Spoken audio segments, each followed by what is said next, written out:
हूँ कि मेरे जो कलाम का टॉपिक है वो क्या लिखा हुआ है यहाँ पे, बैरननेस। सब बोले बैरननेस, बांझपन। हिंदी में भी बांझपन है, बोले बांझपन, बंजर। अब आप ये सोचेंगे कि पास्टर अमरीन जो है वो बांझपन का कलाम ले आई है, और ये एक इंसानी एक थॉट है, मेंटालिटी आप कह लें, चलिए एक इंसानी ज़हनियत है कि जब हम बांझपन के बारे में बात करते हैं तो हमारा सीधा जो ध्यान है ना वो औरत की तरफ जाता है। Very good. आज हमने इस मेंटालिटी को चेंज करना है। बांझ सिर्फ औरत नहीं होती है, बांझ जानवर भी होते हैं, पता है ना आपको। जो लोग जो है जिनके पास जो चौपाए होते हैं या जो चरवाहे हैं, जिनके जो भेड़ बकरियां जो चराते हैं, जानवर भी तो बांझ होते हैं ना। बंजर ज़मीन नहीं होती जो फल नहीं लेकर आती। तो हमारा जो ध्यान है वो सिर्फ औरत की तरफ ही क्यों जाता है? और भी बहुत सी चीज़ें हैं जो कि बांझ हैं। आपकी अपनी ज़िंदगी में बांझपन है आज, आपकी अपनी ज़िंदगी आज बंजर है। और बांझपन क्या है? बांझपन का मतलब क्या है? बांझ होने का, बंजर होने का मतलब क्या है? जहाँ वीरानी है, जहाँ कोई फल नहीं है, जहाँ जिंदगी नहीं है, जहाँ सूखापन है, ड्राइनेस है, उसको बांझपन कहते हैं, उसको बंजर होना कहते हैं। हालेलुया। क्या अग्री करते हैं इस बात पे? लगाइए ज़रा अब स्लाइड नंबर 1। मैं आप लोगों को आज सिखाना चाहती हूँ कि बैरननेस का असल मतलब, जो लफ्जी मतलब है, जो लिटरल मीनिंग है, वो क्या है। पढ़िए जी, क्या लिखा हुआ है? बैरननेस इज इक्वल टू फ्रूटलेसनेस, मतलब कि फल नहीं है। ठीक है, आपकी जिंदगी में फल नहीं आ रहा है, चाहे कैसा भी हो। जरूरी नहीं कि औलाद का फल हो, कोई भी फल हो सकता है। दूसरा क्या है? होपलेसनेस, जहां कोई उम्मीद ही नहीं है। आज आपकी ज़िंदगी इतनी ड्राई है, इतनी बंजर है कि आप उम्मीद ही खो बैठे हैं, आप बिल्कुल ना उम्मीद हो चुके हैं। होपलेसनेस। तीसरा लाइफलेसनेस, जहाँ पे कोई ज़िंदगी नहीं है। जहाँ बंजर ज़मीन होगी वहाँ पे क्या ज़िंदगी होगी, आप मुझे बताएं। जहाँ ड्राइनेस है, जहाँ वहाँ पे इतना सूखापन है, वहाँ पे क्या ज़िंदगी होगी? क्या आप एग्री करते हैं इस बात पे? सब मेरे साथ बोलिए, फ्रूटलेसनेस, होपलेसनेस, लाइफलेसनेस। आपको याद रहेंगे ये 3 पॉइंट्स? Very good. जमीन बांझ होती है, दरख्त बांझ होता है, जानवर बांझ होता है, यस यस यस, मर्द भी बांझ होता है। वेरी गुड, मर्द भी बांझ होता है। और ये कलाम की बात है, और मैं आपको सिखाना चाहती हूँ। कलाम में से निकालिए, मेरे साथ निकालिए, इस्तिश्ना, ड्यूटरोनमी। हिंदी में बेटा इसको क्या कहेंगे? व्यवस्था विवरण। व्यवस्था विवरण, ड्यूटरोनमी चैप्टर 7। और आज बाइबल पढ़ने में मेरी मदद करेंगे पास्टर हारून और बेटा हैप्पी। 7वां बाब और उसकी 14वीं आयत, ड्यूटरोनमी चैप्टर 7 वर्स 14। इस्तिश्ना 7 और उसकी 14 आयत। पढ़िए जी, क्या लिखा हुआ है? तुझको सब कौमों से ज्यादा बरकत दी जाएगी, और तुम में या तुम्हारे चौपायों में ना तो कोई अकीम होगा ना बांझ। ना कोई अकीम होगा। आप जरा इसको इंग्लिश में लगा दे बेटा, क्या है, ताकि आपको सही समझ आ जाए। हिंदी में भी जरा बेटा पढ़ दें, क्या लिखा हुआ है? तो सब देशों के लोगों से अधिक धन्य होगा, तेरे बीच में ना पुरुष ना स्त्री निर्वंश होंगी, और तेरे पशुओं में भी ऐसा कोई ना होगा। तो क्या लिखा हुआ है कि ना कोई पुरुष, मतलब कि मर्द, यही मतलब है ना इसका। पुरुष मतलब कि मर्द, और ना कोई स्त्री मतलब कि औरत क्या नहीं होंगी? बांझ नहीं होंगी। अब इंग्लिश में जरा लगा दिए, you shall be blessed above all peoples. ये जो है खुदा मूसा को जो है वो बरकत दे रहा है। They shall not be a male, और क्या लिखा हुआ है? मेल और फीमेल। बोले मेल और फीमेल, बैरन अमंग यू और अमंग योर लाइफ स्टॉक। तो ये कलाम की बात है या नहीं है? तो नेक्स्ट टाइम जब ये सोचे ना बांझपन, तो सिर्फ औरत की तरफ ना सोचना, मर्द का भी सोचना कि मर्द भी बांझ हो सकता है। और मर्द कैसे बांझ हो सकता है? रूहानी तौर पे। और आज हम सीखेंगे ये दोनों चीज़ें। हम 2 तरह से बांझपन को सीखेंगे।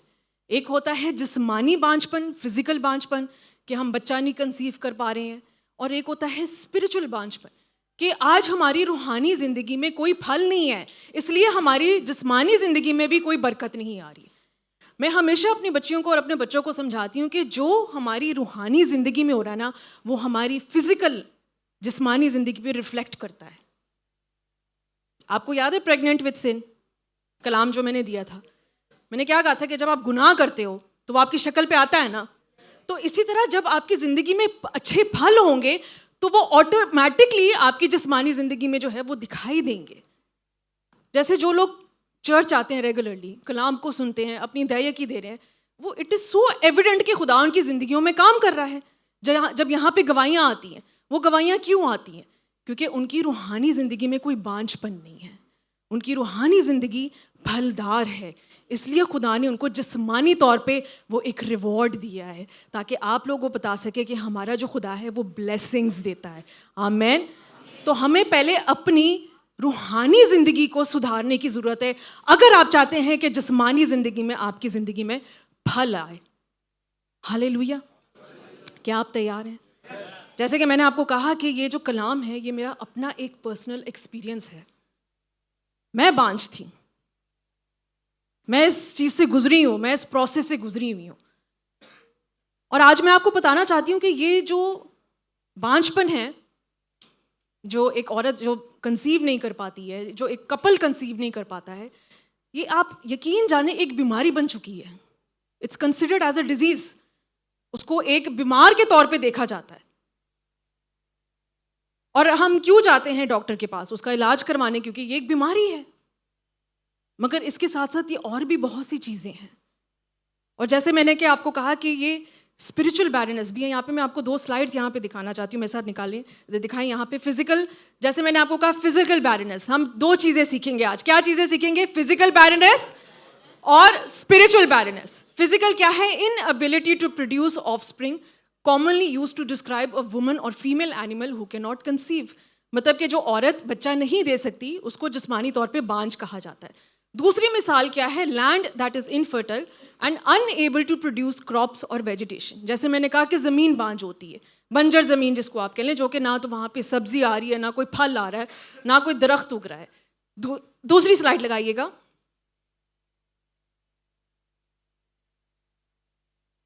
Spiritual barrenness. अब स्पिरिचुअल बैरनेस क्या है? इमोशनल एम्प्टीनेस और a feeling of being unfulfilled, a barren life without purpose. और मेरा ईमान है यहाँ पे बहुत से ऐसे लोग हैं जो स्पिरिचुअल बैरनेस से गुजर रहे हैं। मतलब कि आप जज्बाती तौर पे आप बिल्कुल खाली हैं, कोई इमोशंस नहीं है, कोई फीलिंग नहीं है, कि मतलब कि आप सब कुछ कर रहे हैं मगर फिर भी आप सेर नहीं, आप आसूदा नहीं हो रहे। You are not being fulfilled. कहीं ना कहीं कोई कमी आ जाती है। एग्रीड? दूसरा क्या है? एब्सेंस ऑफ रिजल्ट्स और सक्सेस। जो लोग काम कर रहे हैं, आप लोग मेहनत कर रहे हैं मगर मेहनत का कोई फल नहीं आ रहा। ऐसा होता है ना? कितनी मेहनत कर रहे हैं, कितने हम लोग कोशिश करते हैं ये क्लाइंट से मिलने, इधर सेल कर ले, उधर सेल कर ले, मगर क्या हो रहा है? टारगेट्स नहीं अचीव हो पा रहे हैं, सारी एफर्ट्स जो हैं वो ज़ाया हो रही हैं। तो वहाँ भी बांझपन है, बैरन एफर्ट कहते हैं इसको। और आज बहुत से लोग यहाँ पे, ये कलाम इसलिए आप ये ना सोचें कि पास्टर अमरीन जो है वो सिर्फ औरतों से या कपल्स से मुखातिब होकर ये कलाम देगी। मैंने ये बड़ी डीप स्टडी करके मैं आप सबके लिए बच्चों लेकर आई हूँ कि आप जान सके कि आज अगर आपकी ज़िंदगी में कोई फल नहीं है, आप कामयाब नहीं हो पा रहे हैं, आपकी सैलरी नहीं बढ़ रही, आपको जॉब नहीं मिल रही, हर जगह जो है आपको रिजेक्शन मिल रही है अपने ख़ानदान में, तो आज ये कलाम आपके लिए आया है। क्योंकि आपकी ज़िंदगी में एक ड्राइनेस है, एक सूखापन है। आमीन। मगर मेरा ईमान है, हालेलुया, कि आज इस कलाम के वसीले से खुदा आपकी ज़िंदगी को फलदार करने वाला है। आमीन। फल ही फल होंगे आपकी ज़िंदगी में, रोशनी होगी। जहाँ ना उम्मीदी है वहाँ मेरा यस्सु जो कि एक जिंदा उम्मीद है वो आपकी ज़िंदगियों में आएगा।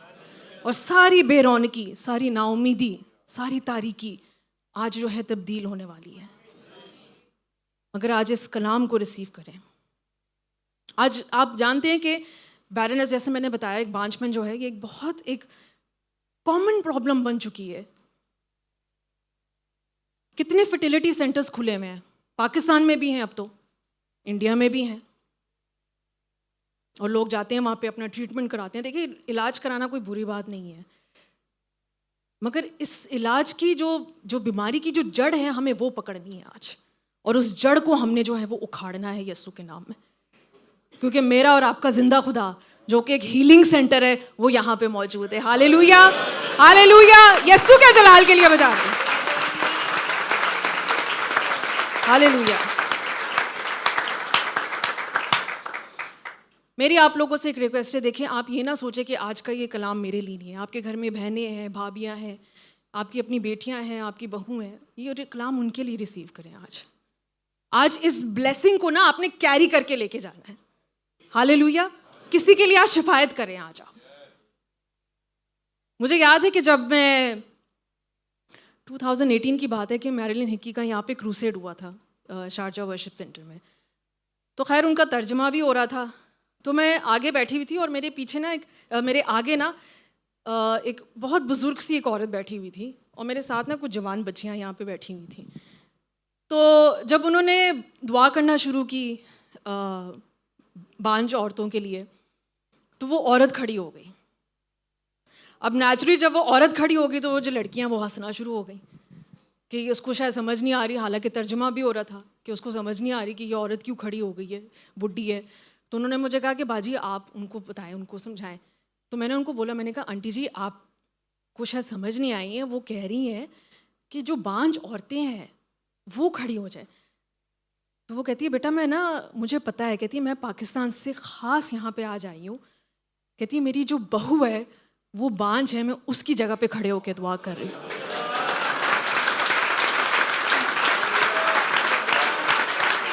हालेलुया। ऐसा है ईमान आज आपका।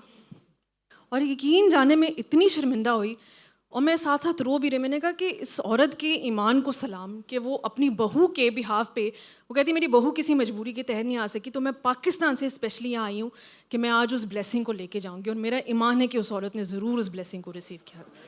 तो आज आपने क्या करना है, बोले ब्लेसिंग को कैरी करना है। हालेलुया। असल से ना प्रेग्नेंट हो जाओ, वैसे ही मैं कह रही हूँ कि ब्लेसिंग को आपने आज यहाँ से लेके जाना है किसी और के लिए। आज शिफायत करें, इंटरसीड फॉर दैट पर्सन, अपनी बहन के लिए, अपने घर में जो भी कोई है, अपनी दोस्त, अपनी एम्प्लॉय, किसी के लिए भी आज उनकी जगह पे खड़े होकर यहाँ पे दुआ करे। और मेरा ईमान है कि खुदा आपको उससे डबल ब्लेसिंग देगा। आमेन, आमेन, हालेलुया। आज मैं आपको बताना चाहती हूँ कि क्या रीज़न है कि हम बांझ क्यों हैं, हमारी ज़िंदगी में बांझपन क्यों है। और 4 ऐसे रीज़न्स हैं जो मैं आपके पास लेकर आई हूँ। सबसे पहला रीज़न जो बैरनेस का है, जो बांझपन का है, वो है ये एक लानत है। सब मेरे साथ बोलेंगे, एक लानत है। ये कोई ब्लेसिंग की बात तो है नहीं, एग्रीड, ये ब्लेसिंग तो है नहीं। बांझपन अगर आपकी ज़िंदगी में है तो ये एक लानत है।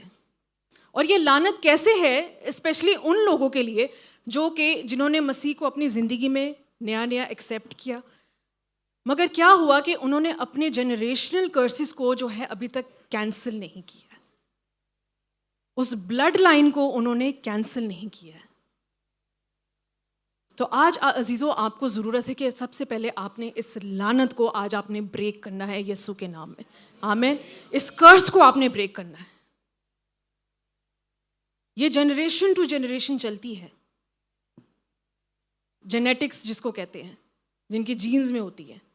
मगर हम तो एक ही जनरेशन को फॉलो करते हैं जो कि हमारा खुदावंद यीशु मसीह है। हम उसकी नस्ल में से निकले हैं। हालेलुया।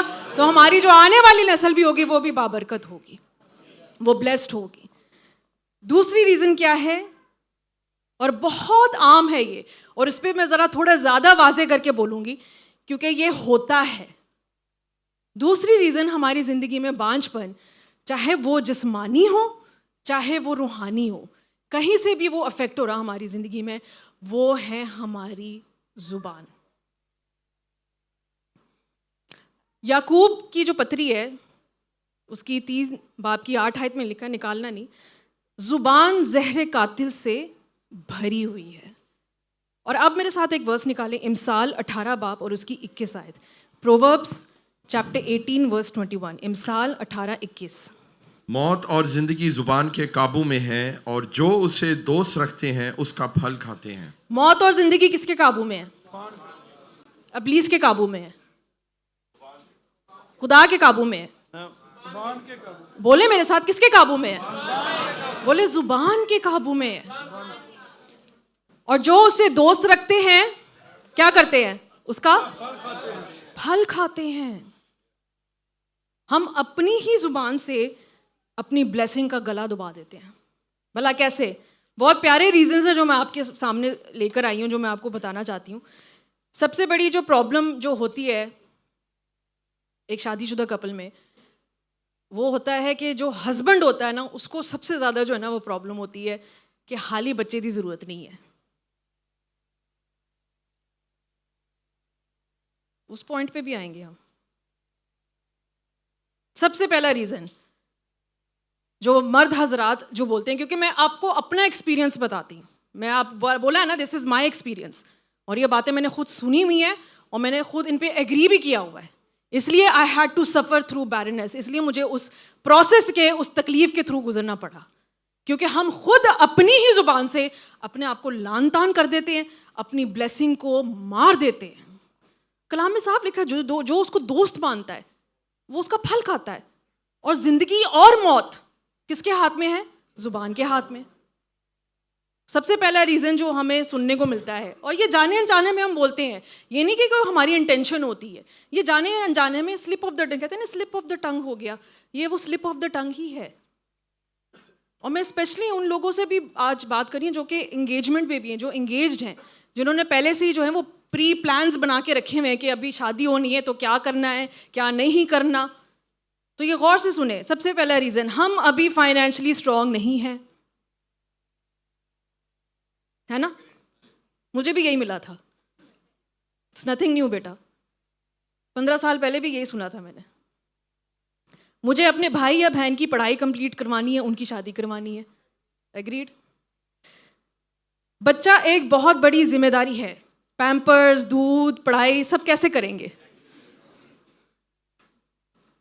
हम अभी बहुत यंग है, बुढ़े वाले ਤੁਹਾਡਾ ਵਿਆਹ ਹੋਇਆ ਤੇ ਹਾਲੀ भी ਤੁਸੀਂ यंग हो। अभी तो नई नई शादी हुई है, थोड़ी सी लाइफ एंजॉय कर लेते हैं, कहीं वेकेशन पे चले जाएं, कहीं हनीमून तो मनाया है, कर लेंगे। बच्चा कौन सा कहीं जा रहा है? अभी बच्चा अफोर्ड नहीं कर सकते यार, पता नहीं गड्डी एक ही है, बच्चा अफोर्ड नहीं कर सकते। शादी का लोन उतारना है, तुम बच्चे के बारे में कैसे सोच सकती हो? इतना लोन लिया, तुम्हें इतने महंगे कपड़े दिए, तुम्हें जेवर दिया, तुम्हें ये दिया, और तुम बच्चे की सोच रही हो? पहले लोन तो उतार लें। घर बनाना है, गाड़ी लेनी है, बीवी अच्छी जॉब पर लगी हुई है, इवन कि आपके ससुराल वाले भी जो हैं वो इस चीज़ पे एग्री करते हैं कि लगी लगाई नौकरी को क्यों छुड़ा रहे हो, बच्चा बाद से कर लो, अभी तो तुम इतने जवान हो, अभी यंग हो, बच्चे की क्या ज़रूरत है तुम्हें? एक और जिम्मेदारी संभालनी, ठीक है? अब औरतें भी कम नहीं हैं, मेरा फिगर खराब हो जाएगा, है ना? खैर मैंने तो कभी नहीं बोला ये। मुझे अपना करियर बनाना है, पढ़ाई क्या बच्चे पैदा करने के लिए की थी मैंने? मैं दुबई आई हूँ, यहाँ पे मुझे करियर बनाना है, और आप अम्मी मेरे पीछे पड़ी हुई हैं, शादी कर लो, जॉब कर लो, जॉब छोड़ो, बच्चा कर लो, शादी कर लो। मैंने अभी अपना यहाँ पे करियर बनाना है, मुझे मैनेजर की पोस्ट चाहिए, मुझे ये चाहिए, मुझे वो चाहिए, अभी मैंने 85 इंच प्लाज्मा स्क्रीन लेनी है यहाँ पे। हम ये इस तरह की बातें करते हैं, हम अपनी ही जुबान से अपने आप को लान तान करते हैं। और specially if you are a husband, आप ये प्लीज़ जान रखिए कि जो अथॉरिटी वाला जो शख्स होता है ना, उसकी चाहे ब्लेसिंग हो चाहे कर्स हो, चाहे वो आपको लानत दे रहा है या ब्लेसिंग दे रहा है, वो आपकी ज़िंदगी में पूरी होके ही रहेगी। ये मैं आपको बाय एक्सपीरियंस बता रही हूँ। मुझे याद है जब मैं 10th में थी, तो अब मुझे इतना बुखार हो गया, फाइनल एग्ज़ाम थे, और मैं जो है ना वो बेड से उठ ही नहीं पा रही थी। अब माँ बाप को, आपको पता है, उनको होता है कि भाई स्कूल की फ़ीस दी हुई है, बच्चा किसी तरह पढ़ाई करके पास होके चला जाए। अब मैं इतनी बीमार, अब मेरी अम्मी ने मुझे क्या कहना शुरू कर दिया, तू बीमार है, तू देखना तू फेल ही होगी। और आप सोचे क्या हुआ होगा? फेल हो गई। सीरियसली मैं कह रही हूँ आपको, हम जाने अनजाने में बातें बोलकर भूल जाते हैं। बोले वर्ड्स हैव पावर,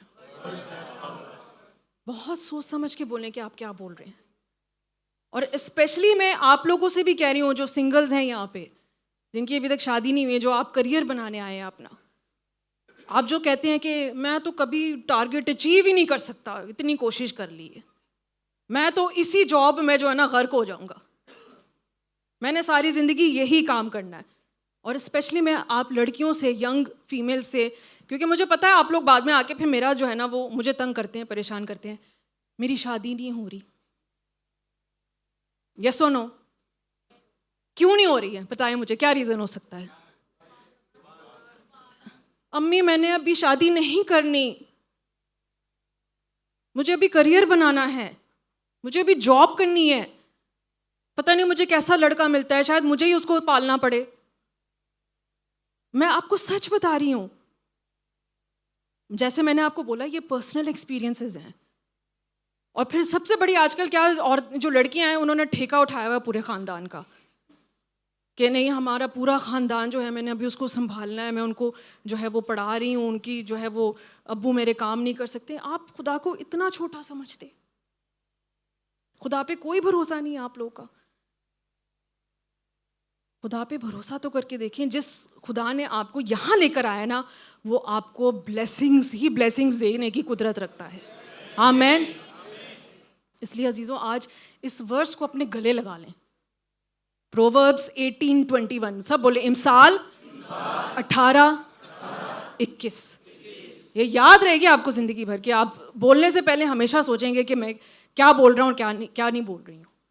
अपनी जॉब को ब्लेस करें, अपने घर को ब्लेस करें, अपने बच्चों को ब्लेस करें, अपनी वर्क प्लेस को ब्लेस करें, अपनी गाड़ी को ब्लेस करें। ब्लेसिंग्स मांगे खुदा से। खुदाया कोई बात नहीं, आज अगर मेरे पास मोटरसाइकिल है, कल मुझे पता है तो मुझे बड़ी गाड़ी देगा। आमीन। खुदाया मेरा ईमान है। और इन वर्ड्स को कैंसिल करें अगर आपने बोले भी हुए हैं जाने अनजाने में, स्पेशली जो कपल्स हैं, उन खुदा से माफ़ी मांगने का आज वक्त है। आज आपकी ज़िंदगी में अगर बांझपन है तो वो आज आपकी ज़ुबान की वजह से है। हालेलुया। खुदा का देखिए शुरू से ये प्लान था कि वो औलाद दे। मेरे साथ निकालिए जेनेसिस, पैदाइश, उत्पत्ति, पहला बाप और उसकी 28 आयत। और खुदा ने उनको बरकत दी और कहा कि फलो और बढ़ो और ज़मीन को मामूर और महकूम करो। किसको बरकत दी थी ये? आदम और हव्वा को। हिंदी में पढ़ दो बेटा। और परमेश्वर ने उनको आशीष दी और उनसे कहा फूलो फलो और पृथ्वी में भर जाओ। पृथ्वी में भर जाओ। कैसे भरेंगे? खुदा ने आदम ने ये तो नहीं कहा हवा को कि पहले मुझे अपना काश्तकारी का काम कर लेने दो, पहले मुझे यहाँ पे दरख्त बना लेने दो, पहले मुझे इन जानवरों का ख्याल रखने दो, फिर हम बच्चा करेंगे। नहीं, उसने खुदा के प्लान को, उन दोनों ने खुदा के प्लान को फॉलो किया। खुदा ने उनको ये बरकत दी। सबसे पहली ही बरकत ये थी कि बी फ्रूटफुल, बोले be fruitful and increase in number, कि पृथ्वी में भर जाओ। हालेलुया। अपने सर पे हाथ रखिए, अपना दाहिना हाथ, बोले be fruitful, be fruitful, Yesu के नाम में बी फ्रूटफुल। और मेरा ईमान है कि you will increase in every area of your life. Hallelujah.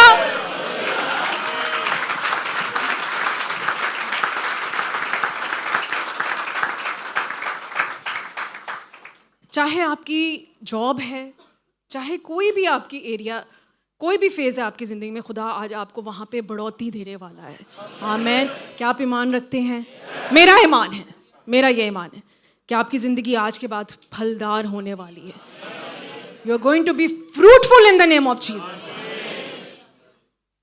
और अगर आपने कभी देखे हैं मेरी बच्चियों, कभी आप अगर प्रेग्नेंट हो भी गए हैं, मैं ख़ास तौर ऑनलाइन भी जो लोग सुन रहे हैं उनसे भी मैं ये मुखातिब होकर बात कर रही हूँ, आपने कभी अबॉर्शन करवाया है, उससे आज खुदा की माफ़ी मांगे।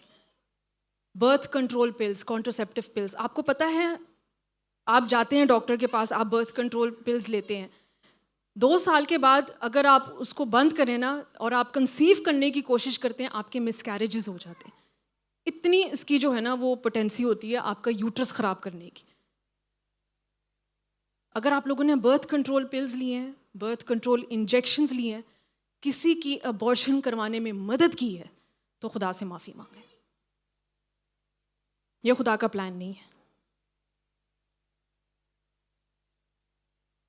बेटा it's not funny, it's very serious. ये कलाम आप लोगों के लिए भी है, इसको रिसीव करें यीशु के नाम में। ये कलाम देखिए ऐसे ही नहीं आया है। आज कितने कपल्स यहाँ पे बैठे हुए हैं, हम उस दिन गिन रहे थे। अब आई डोंट नो, मुझे नहीं पता, मैं I am not judging you कि आप लोग खुद जो है वो नहीं बच्चा करना चाहते या वाकई आप इस प्रोसेस से, इस तकलीफ, इस परेशानी से गुजर रहे हैं, तो आज का कलाम आपके लिए है। और मेरा ईमान है कि आज इस कलाम के बाद हम बहुत सी गवाहियाँ सुनेंगे। हालेलुया। चाहे वो फिजिकल बैरनेस से रिलेटेड हो या स्पिरिचुअल बैरनेस से। जो रिजल्ट्स नहीं आ रहे आपकी कंपनी में, आपके सेल्स के, आपके टारगेट्स में, वो यीशु के नाम में जो है वो बढ़ने वाले हैं। आमीन। हालेलुया। बजा दे बजा दे बजा दे, यीशु के लिए बजा दे।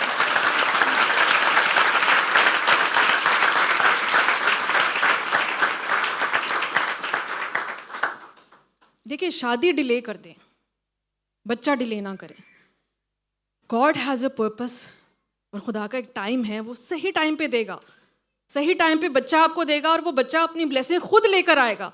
आपने पिछले हफ्ते उनकी गवाही सुनी ना, वो जो कपल साइम और सोनिया की, कि 6,000 दिरहम उनको देने थे, मगर एक पैसा भी उन्होंने नहीं दिया।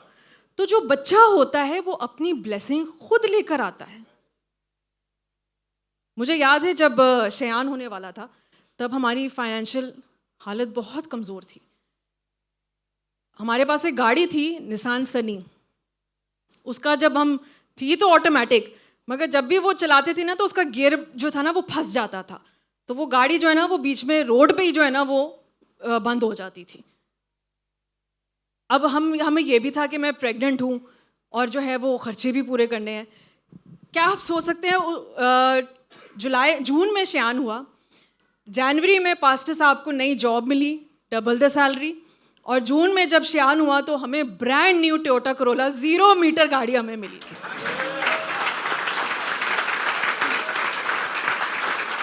वो भी कंपनी की तरफ से, हमने नहीं खरीदी। तो ये खुदा की ब्लेसिंग है। खुदा पे भरोसा करें, आने वाला बच्चा अपनी ब्लेसिंग खुद लेकर आता है। हमारा पहला पॉइंट क्या था कि ये एक लानत है। दूसरा, हम अपनी ज़ुबान का इस्तेमाल करते हैं। तीसरा, कि खुदा का एक पर्पस, एक प्लान है आपके लिए, और आज हम वही सीखेंगे कि आज शायद खुदा एक बड़ी गवाही आपके वसीले से जो है वो कायम करना चाहता है। अगर आप बांझ हैं, अगर आप ये सारे क्राइटेरिया जो हैं टिक कर देते हैं कि मैं रास्तबाज हूँ, मैं दुआ भी कर रहा हूँ, दुआ भी कर रही हूँ, रूहानी तौर पे हम खुदा के साथ पूरी वफादारी के साथ चल रहे हैं, तो खुदा पे भरोसा रखें, खुदा का एक प्लान है आपके लिए। और जैसे मैंने कहा कि ये जो है वो अज़ल से ये प्रॉब्लम है, इब्तिदा से ये प्रॉब्लम चल रही है, फ्रॉम द बिगिनिंग, कि सारा भी बांझ थी, रेचल, राखल जो थी, रिबका, समसून की माँ, एलिज़ाबेथ जो यूहन्ना बपतिस्मा देने वाली की माँ थी, जो शनूम की औरत थी, और हन्ना। तो ये एग्जाम्पल्स खुदा ने आप लोगों के लिए बताए हैं। आप खुदा का शुक्र करें कि आपके पास तो फिर भी खुदा का कलाम है आपको तसल्ली देने के लिए। उन औरतों को सोचे जिनके पास तो कलाम भी नहीं था उस वक़्त, मगर फिर भी वो अपने ईमान में मजबूत खड़ी रही, अपने यहोवा के ऊपर, कि मेरा यहोवा ही मुझे मुहैया करेगा। हालेलुया। आज ऐसा ईमान रखें, आज सारा बन जाए, आज एलिज़ाबेथ बन जाए, आज हन्ना बन जाए, आज राखल बन जाए, आज रिबका बन जाए। खुदा आपको देगा। और ये जितने भी नाम मैंने लिए हैं, इनके वसीले से खुदा ने बड़े बड़े खादिम पैदा किए हैं। हालेलुया। तो शायद आपके वसीले से भी कोई खादिम या खादमा पैदा होने वाला हो। क्या आप ईमान रखते हैं? हालेलुया। तो जहाँ इन औरतों की मिसाल दी जा रही है, आज हम सीखेंगे हन्ना से कि हन्ना किन चीज़ों से गुजरी। शायद आप भी उन चीज़ों से गुजर रहे हैं, और कैसे हम इन चीज़ों को ओवरकम कर सकते हैं। तो मेरे साथ निकालिए 1 सैमुएल, उसका 1 बाब, और उसकी पहली आयत हम पढ़ेंगे। इफ्राइम के कोहिस्तानी मुल्क के रामातयम सोफीम का एक शख्स था जिसका नाम अल्काना था। वो इफ्राइमी था और यूरहाम बिन एलीहू तोहुम बिन सूफ का बेटा था। तो क्या था कि इफ्राइम के कोहिस्तानी मुल्क में रामा यतीम सोफियम का एक शख्स था। बोले एक शख्स। इंग्लिश में लिखा है अ सर्टन मैन। हिंदी में क्या लिखा है बेटा? पढ़ दो जरा फर्स्ट लाइन जो है। प्रेम में पहाड़ी देश के रामापीस में नगर का एक निवासी एक निवासी, बोले एक निवासी, एक शख्स। देखिए, खुदा को अपना काम करने के लिए किसी एक शख्स की जरूरत नहीं है। वो फरिश्तों से भी अपना काम करा सकता है, वो अपना काम खुद भी कर सकता है, वो किसी भी तरीके से अपना काम कर सकता है। मगर जब खुदा को जरूरत पड़ती है तो वो एक शख्स को उठाता है। शायद आप वो शख्स हैं। आज आप इस ब्लेसिंग को लेके जाएंगे यहां से। बोले एक शख्स, वो मैं हूं। इस कलाम को अपने लिए रिसीव करें। आज खुदा वो उस शख्स को यहां पर लेकर आया है। आप एक शख्स जो है वो अपने पूरे घराने के लिए आज आप ब्लेसिंग लेके जाएंगे, अपनी पूरी फैमिली के लिए आप ब्लेसिंग लेके जाएंगे। आमेन। अगली आयत पढ़ें, 2 और 3। उसकी 2 बीवियां थीं, एक का नाम हन्ना था और दूसरी का नाम फिनन्ना। और फिनन्ना की औलाद हुई और हन्ना बे औलाद थी। ये शख्स हर साल अपने शहर से सिला में रब्बुल अफाज के हजूर सजदा करने और कुर्बानी गुजारने को जाता था। और एली के दोनों बेटे हुफनी और फ़खियाज जो खुदावन के काहिन थे वहीं रहते थे। और जिस दिन अल्काना ने जबिया गुजारना वो नहीं, बस 3 तक। तो अभी क्या यहाँ पे हम पढ़ रहे हैं कि एक शख्स है, उसका नाम है अल्काना, उसकी 2 बीवियां हैं। अब मैं आपको ये नहीं कह रही कि आप भी 2 बीवियां रख लें। देखिए, खुदा शुरू से इस चीज़ के खिलाफ था। मगर क्या होता था कि अगर उस दौर में क्या होता था कि अगर आज भी वैसे समझा जाता है कि बांझपन को एक लानत समझा जाता था। और उस दौर के जो मर्द होते थे उनको होता था कि बस हमारा वारिस पैदा हो जाए, हमें एक वारिस चाहिए, हमें एक वारिस चाहिए। तो वो क्या करते थे कि अगर उनकी पहली बीवी से नहीं हो रहा, और आप पीछे भी देख लें जैसे याकूब ने किया, जैसे इब्राहिम ने भी किया, तो उसने क्या किया कि उसकी 2 बीवियां थीं। तो मैं आपको इस चीज़ के लिए बिल्कुल इनकरेज नहीं कर रही हूँ। खुदा शुरू से इस चीज़ के अगेंस्ट था। मगर ये इंसान की मेंटालिटी बताई हुई है, उसकी डेस्परेशन बताई हुई है कि वो वारिस के लिए कुछ भी कर सकता है, औलाद के लिए कुछ भी कर सकता है। मगर उसके अंदर एक अच्छी चीज़ थी जो मुझे बहुत अच्छी लगी है, वो ये था कि वो हर साल सेला से खुदा की हैकल तक जो है वो क्या करने जाता था, सजदा करने जाता था और ज़बिया गुजराने जाता था, सैक्रिफाइसेस करने जाता था, बलि चढ़ाने जाता था। ये उसके अंदर एक अच्छी चीज़ थी। और सेला से हैकल तक आपको पता है 32 किलोमीटर का सफ़र था। और उस ज़माने में कोई मेट्रो या कोई गाड़ियाँ या कोई स्कूटीज़ नहीं थी कि वो चले गए। सोर्स ऑफ जो ट्रांसपोर्टेशन था, मोड ऑफ ट्रांसपोर्टेशन, वो क्या था, गधे थे या लोग पैदल जाते थे। तो 32 किलोमीटर का सफ़र करके वो हर साल जाता था खुदा की हैकल में। आज खुदा ने आपको क्या क्या मीन्स ऑफ ट्रांसपोर्ट नहीं दिए हुए, फिर भी आप उसके घर नहीं आते, अपनी मर्जी से आते और हम अपनी ब्लेसिंग को खो देते हैं। खुदा आपको चेंज करना चाहता है। Be an example for your family. जो ख़ास तौर से मर्द लोगों की मैं बात कर रही हूँ कि आज आपकी ज़िंदगी में ये प्रॉब्लम क्यों है, क्योंकि खुदा, देखिए बीज कहाँ से आता है, मर्द में से आता है। तो अगर बीज ही अच्छा नहीं होगा तो वो कैसे जो है वो सरवाइव करेगा ज़मीन में। तो हमें ज़मीन भी अच्छी चाहिए और बीज भी अच्छा चाहिए। तो आप दोनों को, माँ बाप को, दोनों वाइफ एंड हस्बैंड को स्ट्रांग होने की ज़रूरत है। हम क्या करते हैं कि हम अपनी आकड़ में बैठे रहते हैं, हम दुआ नहीं करते, चर्च छोड़ना तो दूर की बात है, बाइबल नहीं पढ़ते। तो बी एन एग्जाम्पल। मैं पास्टर हारून की यहाँ पे मिसाल देना चाहूँगी। जैसे मैंने आपको बताया कि हम इस प्रोसेस से गुजरे हैं। खुदा आज आपको हम्बल करना चाहता है। जब आप टूटेंगे ना खुदा की हजूरी में, तभी खुदा आपको ब्लेस करेगा। पास्टर हारून की मैं बात बता रही हूँ कि शादी जब हमारी हुई नई, तो जैसे कि ये सारे पॉइंट्स मैंने आपको बताए हैं कि फाइनेंशियली स्ट्रांग नहीं है, बच्चा नहीं करना, ये वो सब ठीक है। तो मगर जब हमने कंसीव करना था, तो मैं आपको हकीकत बता रही हूँ कि खुदा ने इनको बहुत चेंज किया। अब आप सोचेंगे कि कितने साल थे कि आप कंसीव नहीं कर पा रही थी। It was just 2 years। मुझे पता है 2 साल कोई लंबा अरसा नहीं होता, मगर एक औरत जिसको माँ बनना होता है ना, उसके लिए 2 महीने भी 2 साल के बराबर होते हैं और 2 साल 20 के बराबर। तो मुझे याद है कि खुदा ने पास्टर हारून को इतना चेंज किया, और जब हमने कंसीव किया तो मेरी इतनी बुरी हालत थी कि मैं बेड रिडन हो गई थी। यहाँ पे कोई मेडिकल से है? मेडिकल बेड रिडन आप जानते हैं ना क्या होता है? बताओ क्या होता है बेटा? बेड पे लेटे रहना ना, और चेंज भी बेड पे कर रहे हैं, वॉशरूम भी, सब कुछ। 2 महीने के लिए मैं बेड रिडन थी, 2 मंथ्स, और मेरी ट्विन प्रेगनेंसी थी। और मुझे याद है कि एक दफ़ा क्या हुआ, जब हमारी नई नई शादी हुई थी तो मेरी किसी फ्रेंड की ऑफिस की जो है, किसी की फ्रेंड में ना मेरी पार्टी थी, तो मैंने वहाँ पे जाना था। तो मैंने जो शूज़ पहने हुए थे ना, वो शूज़ मुझे ना बहुत काट रहे थे पाँव में ना, मेरे बहुत पाँव कट गए थे, मेरे निशान बन गए थे। तो मैंने पास्टर हारून को बोला कि मेरे ना जूते मुझे जो है ना बड़ा तंग कर रहे हैं, आप प्लीज़ मेरे जूते लेते आना ज़रा घर से। जूते वो ले आए, मगर उन्होंने मुझसे 1 हफ्ता बात नहीं की। इन्होंने कहा कि क्या मेरी ये औकात है कि मैं तुम्हारे जूते लेकर आऊँ तुम्हारे लिए? मैं बहुत सी अपनी बच्चियों को कहती हूँ कि जो इस तकलीफ़ से, इस परेशानी से गुजरे हैं कि हमारे हस्बैंड्स ऐसे हैं, हमारे हस्बैंड्स ये हैं, मैं आपको सच बता रही हूँ, पास्टर हारून पेट से पास्टर हारून पैदा होके नहीं आए। और आज वही बंदा है जिसने पाम संडे पे मेरे नहीं बल्कि अपने बच्चों के पाँव धोए थे। और मुझे याद है कि जब मैं 2 महीने बेड रिडन थी, ये मुझे रोज़ चेंज करते थे। वसीम, आपको तो पता होगा कितना डिफ़िकल्ट प्रोसेस होता है ये किसी को चेंज करना।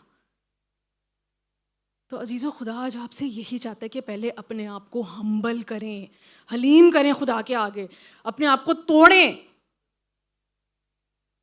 तभी जाके जो है वो सैमुअल जैसी औलाद पैदा होती है। हालेलुया। आज अपने आप को खुदा के हजूर में हम्बल करें। शायद खुदा यही चाहता है, अपनी उस आकड़ को निकालें, अपनी उस ईगो को, उस प्राइड को निकालें जो आपके अंदर एक है ना कि मैं मर्द हूँ, मैं मर्द हूँ। हम मसीही हैं, पहले एक अच्छे मसीही बने, और फिर देखना खुदा आपकी ज़िंदगी में कैसी ब्लेसिंग्स लेकर आएगा। हालेलुया। क्योंकि हमने उन ब्लेसिंग्स को ऐसे रिसीव किया जब खुदा ने हमें तोड़ा और मढ़ोड़ा है। हालेलुया। आज खुदा आपको तोड़ना भी चाहता है, और वो आपको बनाएगा भी, और अपने तरीके से बनाएगा। हालेलुया। खुदा का एक पर्पस, एक प्लान है। देखिए, जैसे मैंने कहा कि जो बीज है उसका स्ट्रांग होना बहुत ज़रूरी है, क्योंकि बीज आदमी में से निकलता है। और जो बच्चे हैं, ख़ास तौर से बेटे, मेरी बात याद रखना, वो वही करते हैं जो बाप करता है। वो अपने बाप को ही फॉलो करते हैं। इसलिए पहले बाप को खुदा की हजूरी में आके सिजदा करने की, कुर्बानियाँ गुजराने की ज़रूरत है। अगर बाप सब्जियां नहीं खाएगा ना, बच्चा भी सब्जियां नहीं खाएगा। तो पहले अपने आप को चेंज करें। अगर आप चाहते हैं आपका बच्चा आगे ब्लेस्ड हो, अनॉइंटेड हो, एक वर्शिपर हो, एक पास्टर हो, एक खादिम हो, या बेटी भी हो, तो खुदा आपके हस्बैंड को पहले चेंज करना चाहता है। अलकाना बने, बोले अलकाना बने। शादियां ना करना दो, सिर्फ उस खुदा के आगे जाके सिजदा करें, कुर्बानियां गुजराने। हालेलुया। आगे हम पढ़ेंगे 5वीं और 6ठी आयत।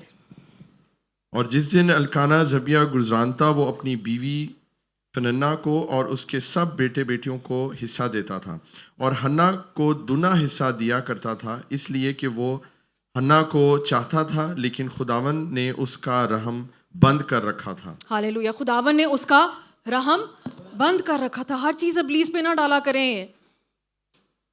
मुझे यहाँ जॉब नहीं मिल रही, मेरा वीज़ा बंद हो गया है, मेरी ये हो गया है, मेरा वो हो गया है। खुदा का भी एक पर्पस, जैसे मैंने क्या कहा था, खुदा का एक मकसद, एक प्लान, एक इरादा है, एक प्लान है आपकी ज़िंदगी में। अगर खुदा ने आज वो रहम बंद की हुई है ना, तो मेरा ईमान है इस कलाम के वसीले से वो रहम खुल जाएगी। वो हर बंद चीज़ जो आपकी ज़िंदगी में, वो यस्सु के नाम में खुलने वाली है। बंद दरवाजे यस्सु के नाम में खुलने वाले हैं। ब्लेसिंग्स और ब्लेसिंग्स की बरसात होने वाली है। आमीन। बजा दे यस्सु के लिए तालियां।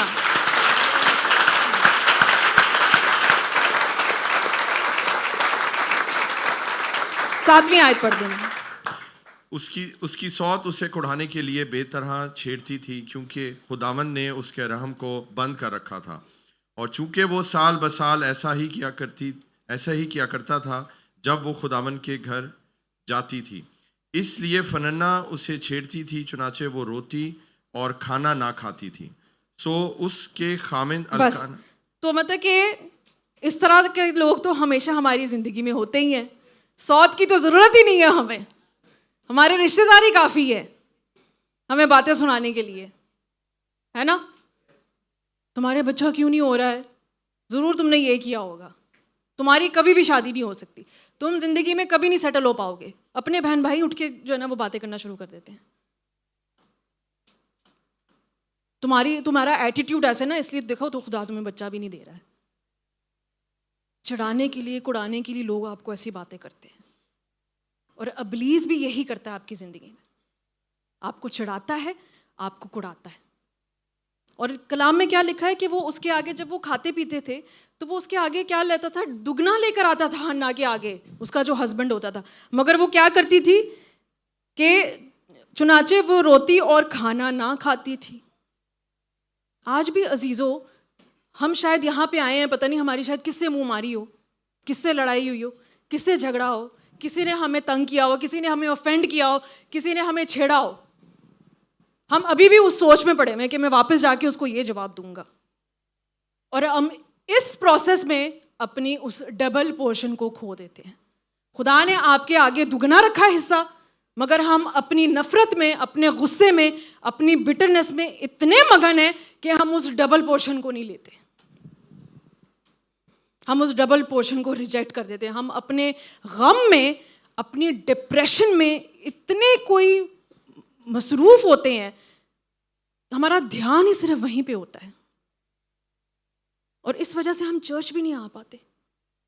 खुदा ने आपके लिए चर्च में, अपनी हैकल में डबल पोर्शन रखा है, मगर अपनी गुस्से की वजह से, क्योंकि लोग आपको चढ़ाते हैं, आपको कुड़ाते हैं कि तुमने आज टारगेट नहीं अचीव किया, तुम आज जॉब पे क्यों नहीं आ रहे, तुम छुट्टी क्यों कर रहे हो।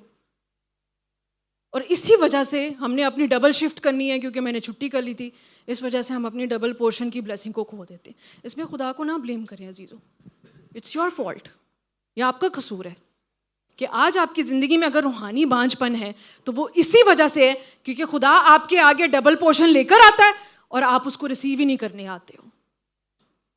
आमेन। मगर देखिए खुशी की क्या बात है कि आज आप जितने भी लोग आए हैं, आप अपना डबल पोर्शन लेके जाएंगे। आमेन, हालेलुया।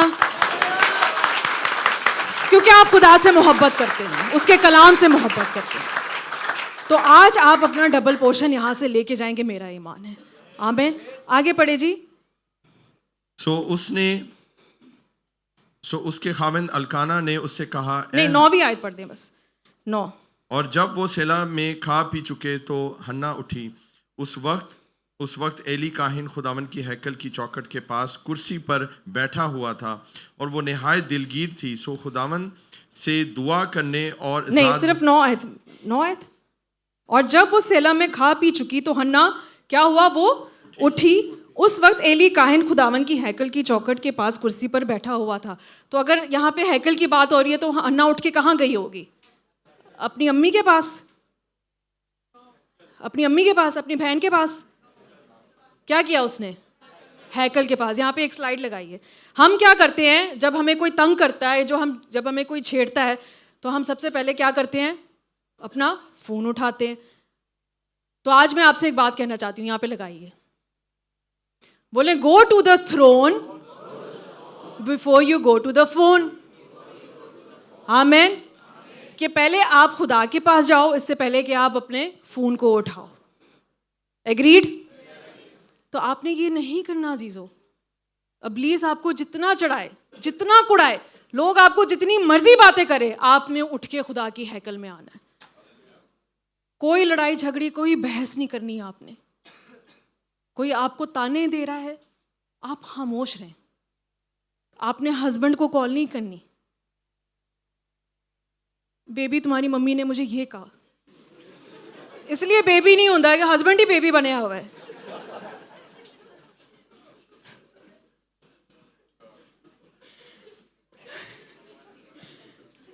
मैं सच,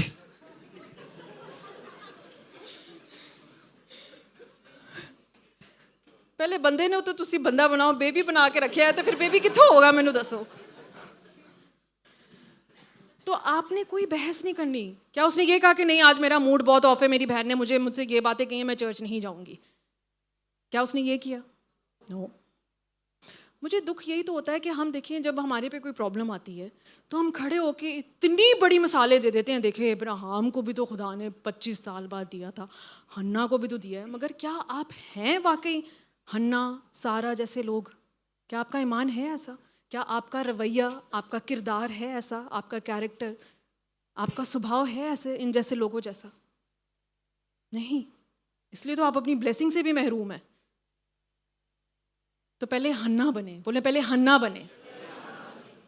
आपने कोई डिस्कशन में नहीं पढ़ना। खुदा को क्या उसने खुदा को ब्लेम किया? खुदा से कोई उसने गिला किया? नहीं। और अजीज़ों याद रखें कि हमारे जो प्रॉब्लम्स हैं क्यों आते हैं, ये खुदा का प्लान है। क्योंकि खुदा, या तो आप जब अपनी परेशानी में आएंगे आप खुदा से भाग जाएंगे, या दूसरा क्या होगा कि आप खुदा के और करीब आ जाएंगे। और हमारे पास हैं ऐसे बच्चे। लगाइए यहाँ पे स्लाइड, क्या लिखा हुआ है? हाँ जी पढ़ें। Problems are like steps, each step you take brings you closer to hallelujah. Steps मतलब कि सीढ़ियाँ। जैसे जैसे आप प्रॉब्लम्स की सीढ़ियाँ चढ़ेंगे, उधर आसमान पे एक ऐसी हस्ती बैठी हुई है जो आपको बरकत देना चाहता है। जैसे जैसे आप स्टेप लेते जाएंगे लेते जाएंगे लेते जाएंगे, आप खुदा के करीब जाएंगे और आपकी प्रॉब्लम्स जो है वो पीछे जाती जाएंगी जाती जाएंगी जाती जाएंगी। हालेलुया हालेलुया, यीशु जैसा। हालेलुया। आगे पढ़ें जी, 10वीं आयत। और वो निहायत दिलगीर थी, सो वो खुदावन से दुआ करने और जार जार रोने लगी। वो इंग्लिश में लिखा है कि she was bitter in soul, मतलब कि उसके दिल में इतनी कड़वाहट आ चुकी थी क्योंकि वो हर साल अपनी सौत से एक ही बात सुनती थी। वो उसको चिढ़ाती थी, वो उसको उड़ाती थी। और उसने क्या किया? आज अगर आप देखें, मेरी बात सुनिए, अगर आप दुखी हैं, अगर आज आप परेशान हैं, तो आपने क्या करना है? आपने खुदा की हैकल में आना है, खुदा के भवन में, उसके घर में आना है, क्योंकि आपको हल वहीं से मिलेगा। कोई इंसान आपके आंसू नहीं पहुंच सकता, सिर्फ मेरा और आपका यीशु आपके आंसू पहुंच सकता है। हालेलुया। उस यीशु के पास आ जाए आज। हालेलुया।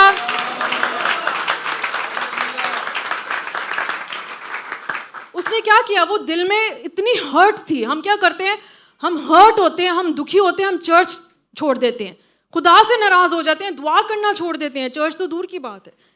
तो आज आपने अजीज़ों वही करना। अगर आपके अंदर जीवन में कोई ज़िंदगी में कोई प्रॉब्लम, कोई परेशानी, कोई कठिनाई, वो आज खुदा के हजूर ले आए। चाहे आप मर्द हैं या आप औरत हैं, आज आप खुदा की हजूरी में जार जार रोएं। किसी डॉक्टर के पास जाके ना रोएं। डॉक्टर आपको नहीं दे सकता ज़िंदगी, डॉक्टर आपको बेबी नहीं दे सकता। अभी तक ऐसी कोई टेक्नोलॉजी ही नहीं बनी है। IVF जो है, इनफर्टिलिटी जिसको कहते हैं, विट्रो फर्टिलाइजेशन, वो भी 50% चांस होता है प्रेगनेंसी का। सिर्फ खुदा जो है वो जिंदगी क्रिएट करता है। सिर्फ आपका क्रिएटर आपको जो है वो एक नई जिंदगी दे सकता है। हालेलुया। अगर आपकी जिंदगी में आज ऐसी कोई भी चीज़ है बच्चों जो आपको लग रहा है नहीं है, जिसकी कमी है, आज अपने खालिक, अपने मालिक, अपने क्रिएटर के पास आ जाएं, वो उसको नया बना देगा। हालेलुया। मैं सब चीज़ों को नया बना दूंगा। आमीन। तो आज अगर आपने रोना है, आपने वही करना है जो हन्ना ने किया। अपनी प्रॉब्लम्स डायरेक्टली खुदा के पास लेकर आए। बोले go to the throne, not to the phone. और ये मेरा अपना पर्सनल एक्सपीरियंस है, मैं आपको बता रही हूँ। हाल ही में क्या हुआ कि हमारे घर में कुछ ऐसी प्रॉब्लम आई और मैं इतनी परेशान हो गई, मैं इतनी ज़्यादा परेशान हो गई कि मैंने उठ के अपनी अम्मी को फ़ोन कर दिया कि अम्मी ऐसे ऐसे हुआ है, ये है वो है, आप प्लीज़ कुछ करें, आप क्यों नहीं कुछ करती हैं। और मेरी अम्मी बेचारी एक बेवा औरत, बेबस, और वो कुछ नहीं कर सकती थी और उन्होंने कुछ किया भी नहीं क्योंकि उनके जो था उनके बस में ही नहीं था कि वो कुछ कर सकें। और ये मेरे लिए एक सीख थी। देखिए हम इंसान हैं, हमारे में भी कमज़ोरियाँ हैं, हम भी सीखते हैं। ये मेरे लिए एक सीख थी। उसी रात जाके मैं अपने खुदा के हजूर रोई, गिड़गिड़ाई, जार जार रोई अपने खुदा के हजूरी में और मैंने माफ़ी मांगी। मैंने कहा खुदाया मैंने तुझ पे भरोसा नहीं किया, मैंने इंसान पे भरोसा किया, मुझे माफ़ कर दे। और आप यकीन जाने सिर्फ खुदा है जिसने मेरी उस प्रॉब्लम को सॉल्व किया था। हालेलुया। खुदा ही आपकी प्रॉब्लम्स को सॉल्व कर सकता है। कोई डॉक्टर, कोई इंसान, कोई माँ, कोई बाप, कोई बहन, कोई भाई नहीं कर सकता अजीज़ों। सिर्फ यस्सु आज उसका पल्ला पकड़ लें, सिर्फ वो ही जो है आपकी प्रॉब्लम को दूर कर सकता है, चाहे वो जिस्मानी बांझपन है या वो रूहानी बांझपन है। हालेलुया। आगे बढ़ेंगे जी। और उसने मन्नत मानी और कहा, ए रब्बुल अफ़ाज, अगर तू अपनी लौंडी की मुसीबत पर नज़र करे और मुझे याद फरमाए और अपनी लौंडी को फरामोश ना करे और अपनी लौंडी नहीं 11 आयत सिर्फ 11 पढ़ रहा हूं। अच्छा। और अपनी लौंडी को फर्जंदे नरीना बख्शे तो मैं उसे ज़िंदगी भर के लिए खुदावंद को नज़र कर दूंगी और उस तरह उसके सर पर कभी ना फिरेगा। यहाँ पे लगाए जी, मैं आपको बताना चाहती हूँ कि नज़र इंग्लिश में लिखा है नाजराइट। नाजराइट का नज़र का मतलब क्या होता है। यहाँ पे ज़रा एक हम स्लाइड देखेंगे कि हन्ना ने बहुत बड़ी चीज़ मांग ली। उसका पहला बच्चा नाजराइट, पढ़े जी, मीन्स टू बी सेपरेटेड और consecrated in special service for God. खुदा को नज़र कर दिया उसने। मैं आपसे पूछना चाहती हूँ, आपको औलाद क्यों चाहिए? कि हमारी नस्ल बढ़े, या हमें माँ बाप का टाइटल मिले, या हमारे ससुराल वालों को खुश करना है इसलिए? आपको औलाद क्यों चाहिए? खुदा आपको क्यों दे? ज़बूर 137 उसकी 3 आयत में लिखा है कि जो औलाद है वो खुदा की मिरास है। मिरास समझते हैं ना, इनहेरिटेंस। अब जैसे ये अंगूठी है, ये मुझे विरासत में मिली है, एग्रीड? ये मुझे विरासत में मिली है, ये एक मिरास है, मगर ये मैं आपको दे रही हूँ। ये मेरी मिरास है, बट मैं ये आपको दे रही हूँ कि आप इसका ख्याल रखो। पकड़ ले कि आप इसका ख्याल रखो।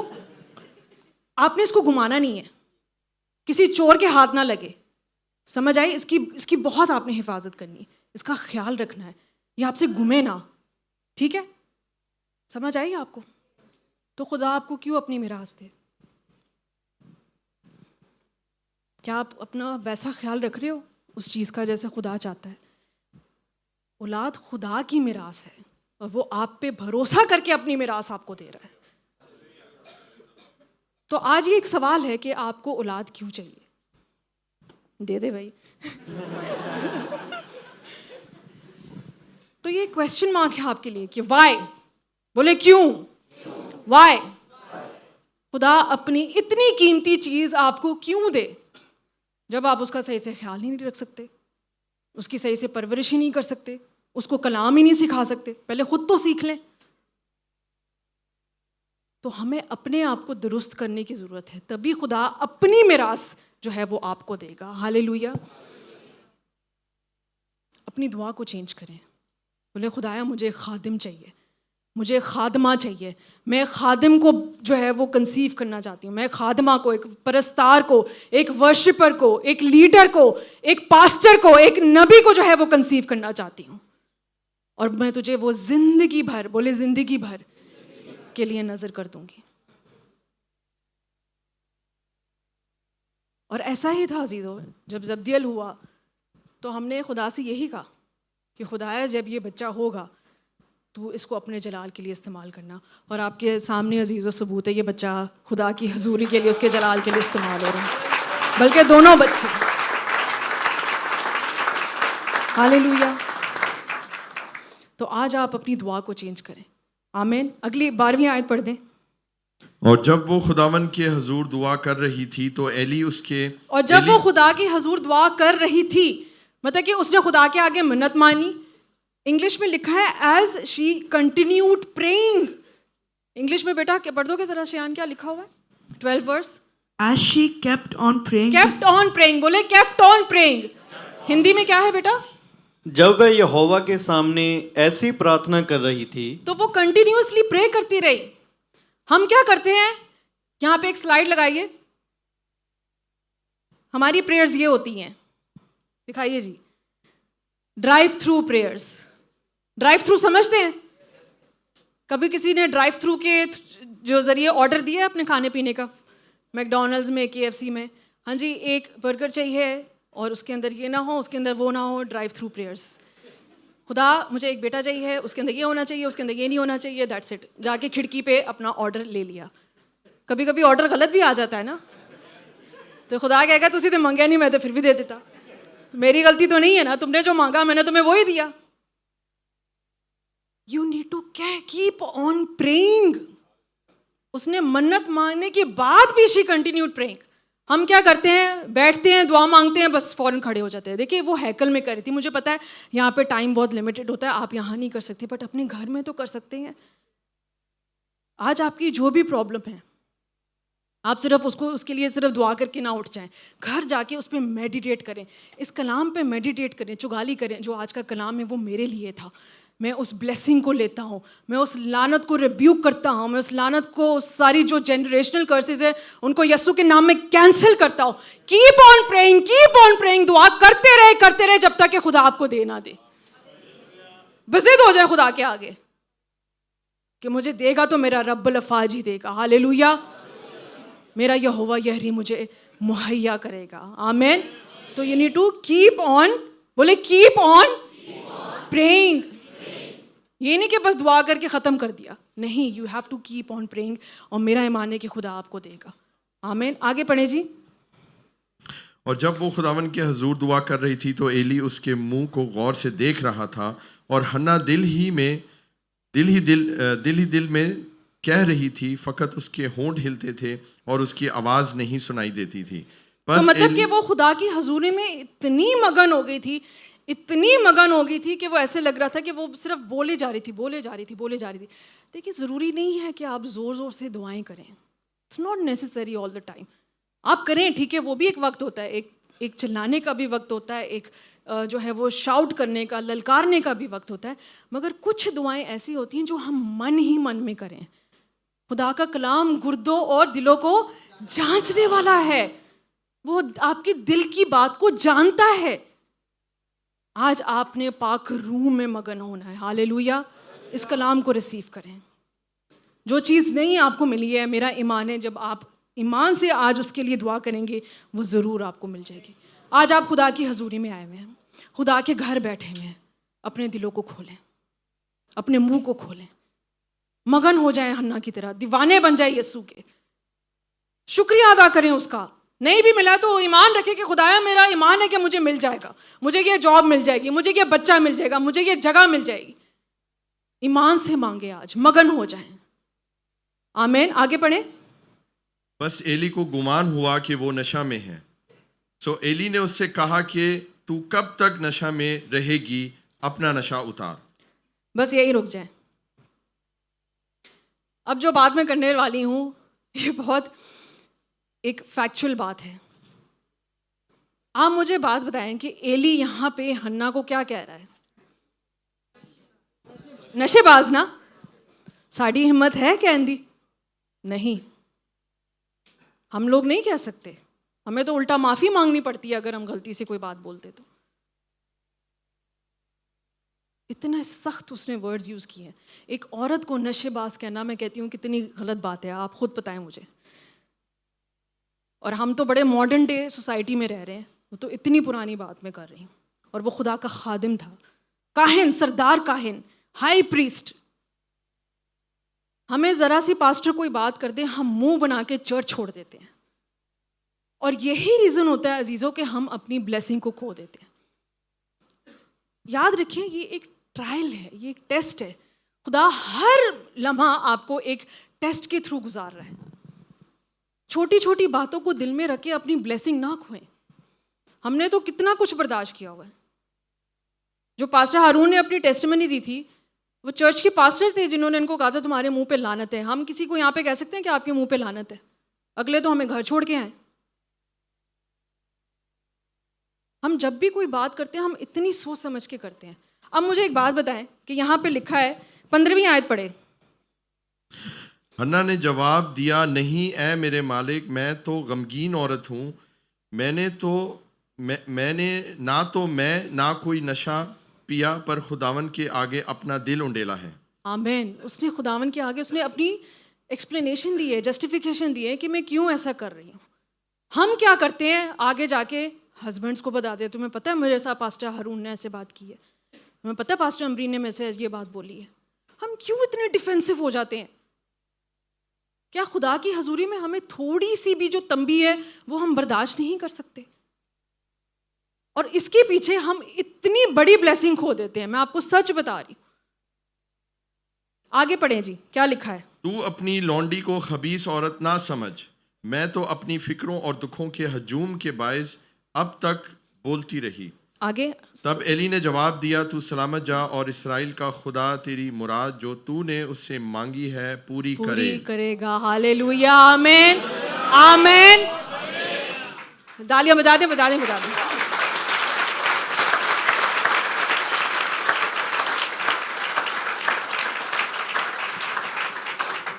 अगर एली ने उसको नशहबाज कहा भी था तो उसने उसको ब्लेसिंग भी दी थी। उसने ये नहीं कहा कि चल जा यहाँ से, तू किस चीज़ की एक्सप्लेनेशन दे रही है, मुझे पता है यहाँ पे क्या होता है। उसने कहा खुदा तेरी दिल की मुराद को पूरी करेगा, जा सलामत जा। खुदा ने उसके खालीपन को अपनी सलामती से भर दिया। देखिए, एली का वहाँ होना कोई एक्सीडेंट या कोई हादसा नहीं था या कोई कोइंसिडेंस नहीं था, सॉरी। अगर हन्ना हैकल में गई है तो खुदा उसको वैसे भी ब्लेस कर सकता था अगर एली होता या ना होता। यस, मानते हैं इस बात को। मगर एली क्यों था वहाँ पे? क्योंकि खुदा का खादिम का आपकी ज़िंदगी में होना बहुत ज़रूरी है।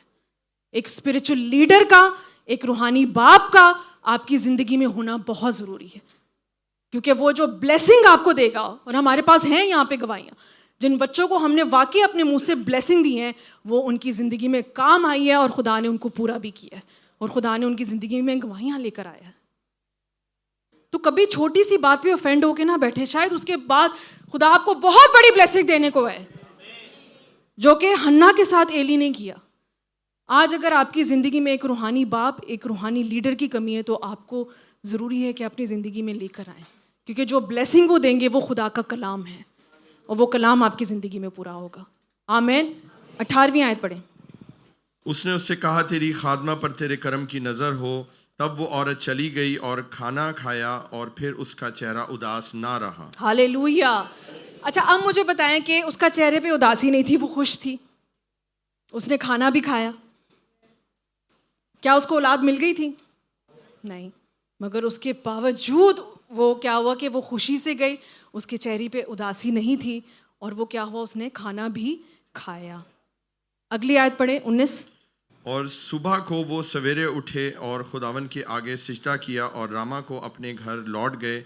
और अलकाना ने अपनी बीवी हन्ना से मुबाशरत की और खुदावन ने उसे याद किया। खुदावन ने उसे, देखिए खुदा भूलता नहीं है कि यहाँ पे लिखा है कि खुदा ने उसे याद किया। खुदा को सब याद है कि आप किस चीज़ से गुजर रहे हैं। खुदा को याद है कि आपने मिसकैरेज के थ्रू एक बच्चा खोया, उसको याद है वो दोबारा देगा। खुदा को याद है कि चर्च के पीछे आपकी जॉब गई, उसको याद है वो आपको नई जॉब देगा।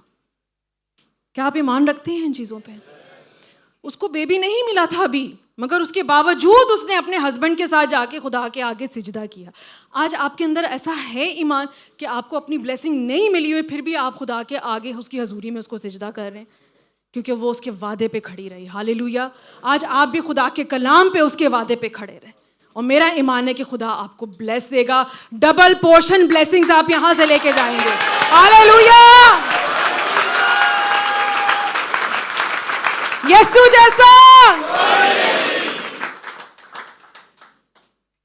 और फिर क्या हुआ 20वीं आयत में? और ऐसा हुआ कि वक्त पर हन्ना हामला हुई और उसके बेटा हुआ और उसने उसका नाम सैमुअल रखा, क्योंकि वो कहने लगी, मैंने उसे खुदावंद से मांग कर पाया है। आमीन। Hallelujah, hallelujah. खुदा से मांग कर पाया। आज खुदा से मांगे। दुखों का, परेशानी का, डिप्रेशन का, तंगी का, बेरोजगारी का जो हजूम बना आपकी जिंदगी में, आज खुदा की हजूरी में ले आए। खुदा से मांगे, खुदा आपको देगा, उसका वादा है। यहाँ पे इंग्लिश में लिखा है कि उसकी प्रेगनेंसी को एक टाइम लगा, एकदम से नहीं खुदा ने दे दिया उसको। तो अगर आपकी ब्लेसिंग में टाइम लग रहा है ना, तो वेट करें, खुदा आपको देगा, अपने वक्त पर देगा, क्योंकि खुदा का एक टाइम है अजीजों। खुदा को पता है कि उस ब्लेसिंग की कदर आपको तब आएगी जब खुदा अपने वक्त पे उसको देगा। आमीन। क्या आप ईमान रखते हैं? हालेलुया। और उसने उसको पाया। आगे हम पढ़ेंगे वर्स 21 और 28, सॉरी 27 28।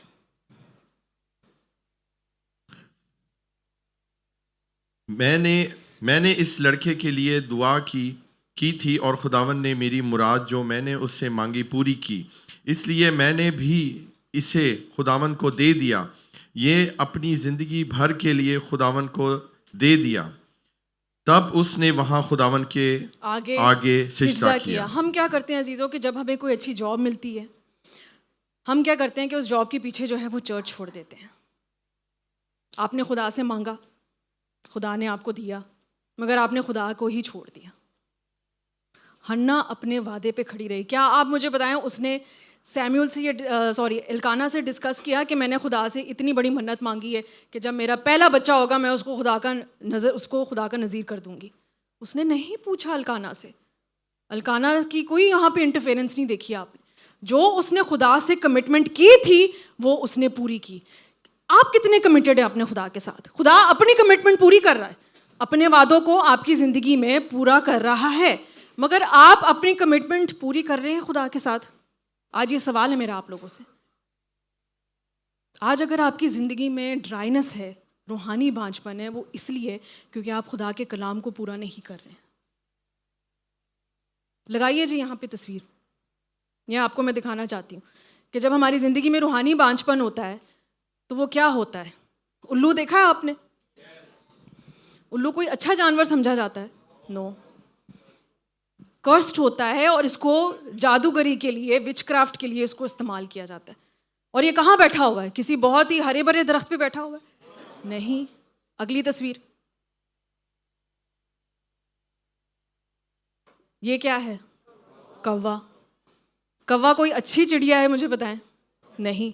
जब सर पे आके काएं काएं करती है कितनी इरिटेशन होती है ना। अबलीस भी ऐसे ही करता है अजीजों। ये आपने अबलीस को हक दिया हुआ है कि ये आपकी ज़िंदगी आज एक बंजर दरख्त, और अबलीस उसके ऊपर घर करके बैठा है, एक कौवे की तरह और एक उल्लू की तरह। और आपकी ज़िंदगी में कोई फल नहीं है, कोई हरियाली नहीं है, किसी किस्म की कोई ज़िंदगी नहीं है, वीरानी पड़ी हुई है आपकी ज़िंदगी। और दिस इज़ नॉट इनफ। आगे दिखाइए। ये हाल होता है आपका एंड में जाके, जब आप खुदा से दूर होते हैं, उसके कलाम से दूर होते हैं, और आपकी ज़िंदगी में गुनाह होता है। और जब हम खुदा की हजूरी में, उसकी हैकल में नहीं आते, तो हम सिर्फ अबलीस को नहीं, उसके साथ जो जितने भी उसके एजेंट्स होते हैं, उसके डीमंस यहाँ पे आके आपके ऊपर जो है वो घर कर बैठते हैं, और आपकी ज़िंदगी ऐसी हो जाती है कि कोई फल नहीं है, सिर्फ कव्वे ही कव्वे, सिर्फ लानते ही लानते आपकी ज़िंदगी में, सिर्फ प्रॉब्लम्स। ये प्रॉब्लम्स हैं आपकी ज़िंदगी में। क्या आप अपने आप को इस तस्वीर में देख रहे हैं कि आज आपकी ज़िंदगी ऐसी सूखी पड़ी हुई है और इतनी प्रॉब्लम्स है मेरी ज़िंदगी में, मगर खुदाया मैं इसको कैसे जो है वो दुरुस्त करूं, कैसे मेरी ज़िंदगी में जो है वो फल आएगा? अरे मेरा और आपका खुदा जिंदा खुदा है, वो तो सहरा में नदियां जारी कर देता है। हालेलुया। क्या वो इस सूखे दरख्त को फलदार नहीं कर सकता? कर सकता है। अगली तस्वीर दिखाइए। आज अजीजों, मेरा ईमान है कि आप यहाँ से ऐसे होके जाएंगे, आपकी जड़ें खुदा के कलाम में मजबूत होंगी और आपकी जिंदगी में हर तरह का फल लगा होगा, चाहे वो औलाद का फल है, चाहे वो सैलरी इंक्रीमेंट का फल है, चाहे प्रमोशन का फल है, चाहे अच्छी जॉब का फल है, और सबसे बढ़ के पाखरू का फल। अपनी रूहानी ज़िंदगी को ठीक करें। अबलीस नहीं चाहता कि आप रूहानी तौर पे और जिस्मानी तौर पे अपनी ज़िंदगी में कोई फल लेकर आएं। वो आपकी हालत वैसे ही बनाना चाहता है जैसे एक उजड़ा दरख्त। वो तस्वीर लगाएं जो पिक्चर नंबर हमारी जो पोस्टर है, वो चाहता है आपकी हालत ऐसे हो कि ज़मीन भी बंजर है और उसके ऊपर जो दरख्त लगा हुआ है वो भी बंजर है। और उसके ऊपर फिर आखिर में क्या है, कव्वे ही कव्वे बैठे हुए हैं। मेरा ईमान है अजीज़ों कि आज अगर आपने ईमान से इस कलाम को अपनी ज़िंदगी में रिसीव किया है तो मेरा यस्सु आपकी ज़िंदगी में हर तरह का फल लेकर आएगा। बोले हर तरह का फल, हर तरह का फल, हर तरह का फल। हालेलुया! यस्सु जैसा, यस्सु के लिए जोरदार तालियां बजाएं।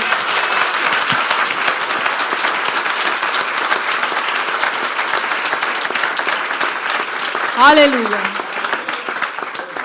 अजीज़ों, खुदा को लिमिट मत करें। Don't limit your God.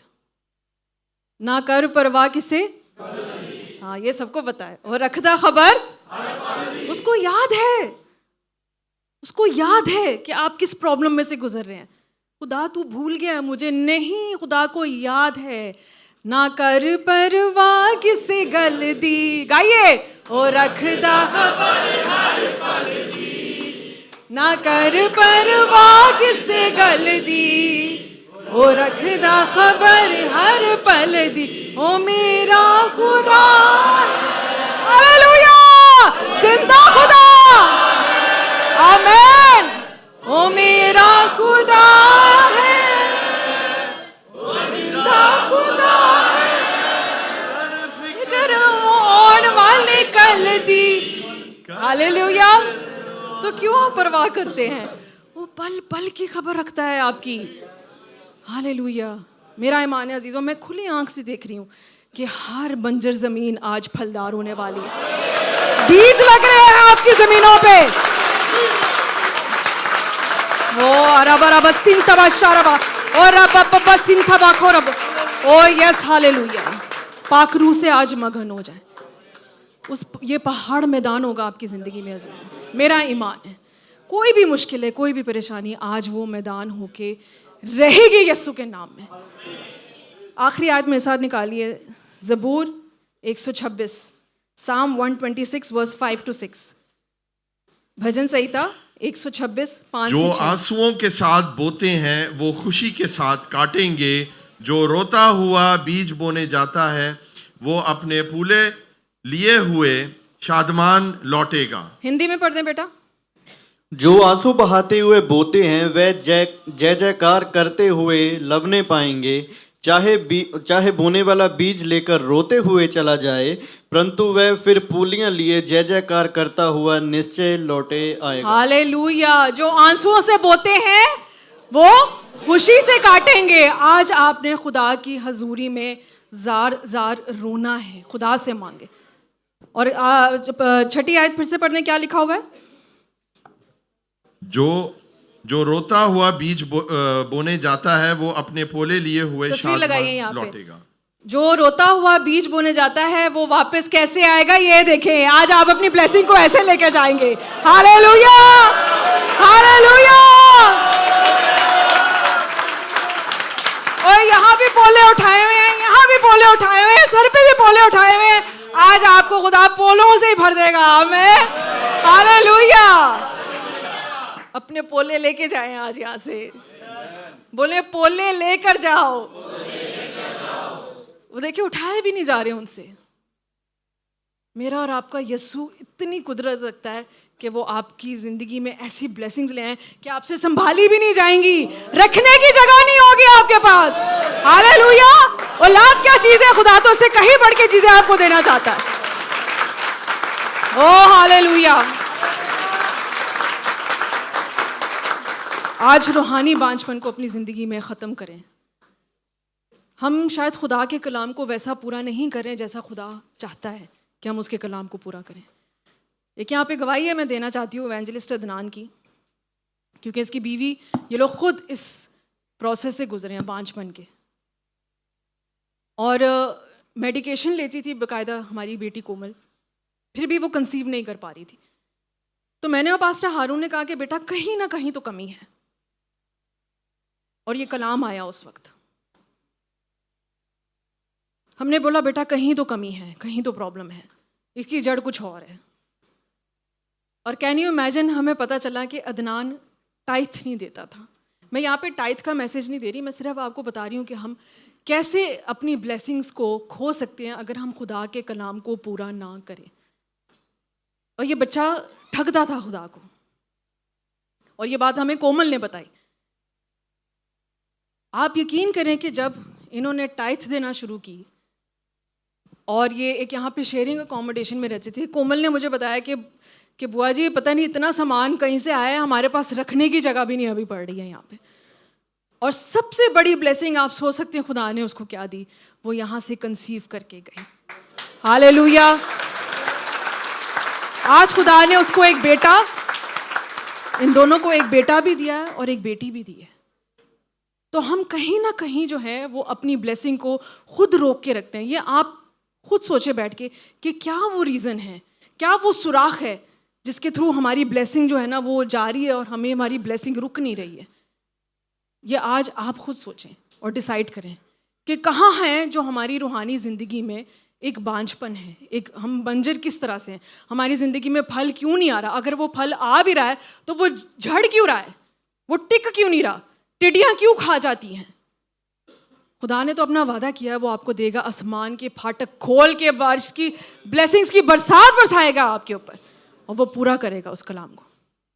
आज देखें, आज आपकी जो भी प्रॉब्लम अजीज हो वो एक पहाड़ की तरह आपके सामने खड़ी हुई है। चाहे वो डिप्रेशन है, चाहे वो तंगी है, बेरोजगारी है, कर्जा है, बांझपन है, बेऔलादी है, कोई भी प्रॉब्लम हो सकती है। लगाइए उस तस्वीर को। ऐसी हालत है हमारी, है ना? सही बात है कि हम इतने से हैं अपनी प्रॉब्लम के सामने और हमारी प्रॉब्लम्स पहाड़ों की तरह, कोई बेरोजगारी है, कोई कर्जा है, कोई तंगी है, कोई बीमारी है, कोई लाचारी है, कुछ ना कुछ तो कोई प्रॉब्लम है। एक प्रॉब्लम नहीं है, कहीं प्रॉब्लम्स है और प्रॉब्लम्स के पहाड़ हमारे सामने बने हुए हैं। एग्रीड? क्योंकि ये है यहाँ पे। हमें लगता है कि हमारी प्रॉब्लम्स हमसे कहीं ज़्यादा बड़ी हैं, मगर मरकस 11:23 में खुदा ने क्या कहा है कि अगर तू ईमान से कहेगा इस पहाड़ से, बग़ैर अपने दिल में शक किए कि वो उखड़े, तो वो पहाड़ उखड़ जाके समंदर में जा गिरेगा। क्या आपका है ऐसा ईमान? तो अजीज़ों, आज आपकी जो भी प्रॉब्लम है, जो आपको एक पहाड़ की तरह नज़र आ रही है, वो यस्सु के नाम में वो पहाड़ उखड़ने वाला है आज। और वो क्यों? अगली तस्वीर दिखाइए। क्योंकि मेरा यस्सु उन पहाड़ों से कहीं ज्यादा बड़ा है। हालेलुया! हालेलुया! पहाड़ नहीं उखड़े आपसे, कोई बात नहीं। मेरा यस्सु कह रहा है कि तुझे मेरी हेल्प की जरूरत है। Do you need my help my child? Hallelujah! कितना प्यारा है हमारा यस्सु, हमारी प्रॉब्लम्स में हमारे साथ खड़ा हो। और कोई हो ना हो, मेरा यस्सु हमेशा मेरे साथ है। हालेलुया! वो इन पहाड़ों को यस्सु के नाम में आज उखाड़ देंगे। आप चाहते हैं आपकी यह पहाड़ उखड़े? हालेलुया! आइए अपने कदमों पे खड़े और हम दुआ करेंगे, अपने लिए दुआ मांगे। वर्शिप टीम से मेरी रिक्वेस्ट है यहाँ पे आज आपकी जो भी प्रॉब्लम है उस प्रॉब्लम को अपने सामने लेकर आए। उस प्रॉब्लम का नाम क्या है, उस प्रॉब्लम का नाम ले। वो प्रॉब्लम आज उखड़ के समुंदर में जा गिरने वाली है, उसका वजूद ख़त्म होने वाला है और मेरा यस्सु आपको डबल पोर्शन ब्लेसिंग देने वाला है। कलाम हो चुका है अजीज़ों। और मेरी उन कपल्स से रिक्वेस्ट है, हम यहाँ पे 2 ग्रुप्स बनाएंगे कि जो वाकई कंसीव करना चाहते हैं वो प्लीज़ आगे आ जाए। बच्चों आप थोड़ा सा उधर हो जाए। जो कपल्स जो वाकई कंसीव करना चाहते हैं, अगर आप नहीं आते कोई बात नहीं, नोबडी इज़ जजिंग यू, आपको कोई जज नहीं कर रहा। और जो सिंगल्स यहाँ पे हैं वो यहाँ आ जाएं, जिनके हस्बैंड्स या वाइफ्स उनके साथ नहीं है और वो फिर भी कंसीव करना चाहते हैं, आप प्लीज़ यहाँ पे आ जाएं। और जो बाकी लोग हैं जिनको लग रहा है उनकी ज़िंदगी में रूहानी बांझपन है, वो भी प्लीज़ आ जाएं। आज सारा बांझपन आपकी ज़िंदगी में जाने वाला है, सारी बंजर ज़मीन जो है वो जरखेज़ होने वाली है। खुदा उसको भरने वाला है, फलदार करने वाला है। सब आ जाएं, जो चाहता है कि खुदा उनकी ज़िंदगी में फल लेकर आए, रूहानी फल लेकर आए, जिस्मानी फल लेकर आए, पेट का फल लेकर आए। आइए आप आगे आ जाए, हम आपके लिए दुआ करेंगे। हालेलुया! हालेलुया! खुदावंद तेरा शुक्र।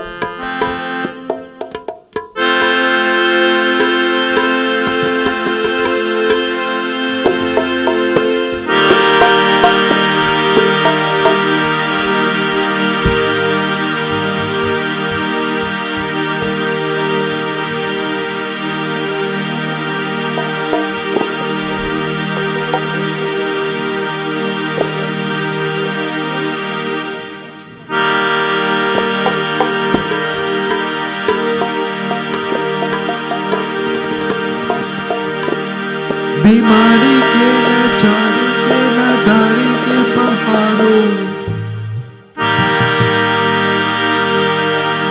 बीमारी के लाचारी के नादारी के पहाड़ों, उखड़ो उखड़ो उखड़ो।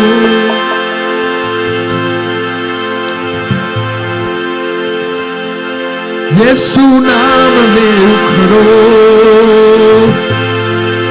कलाम से उखड़ो,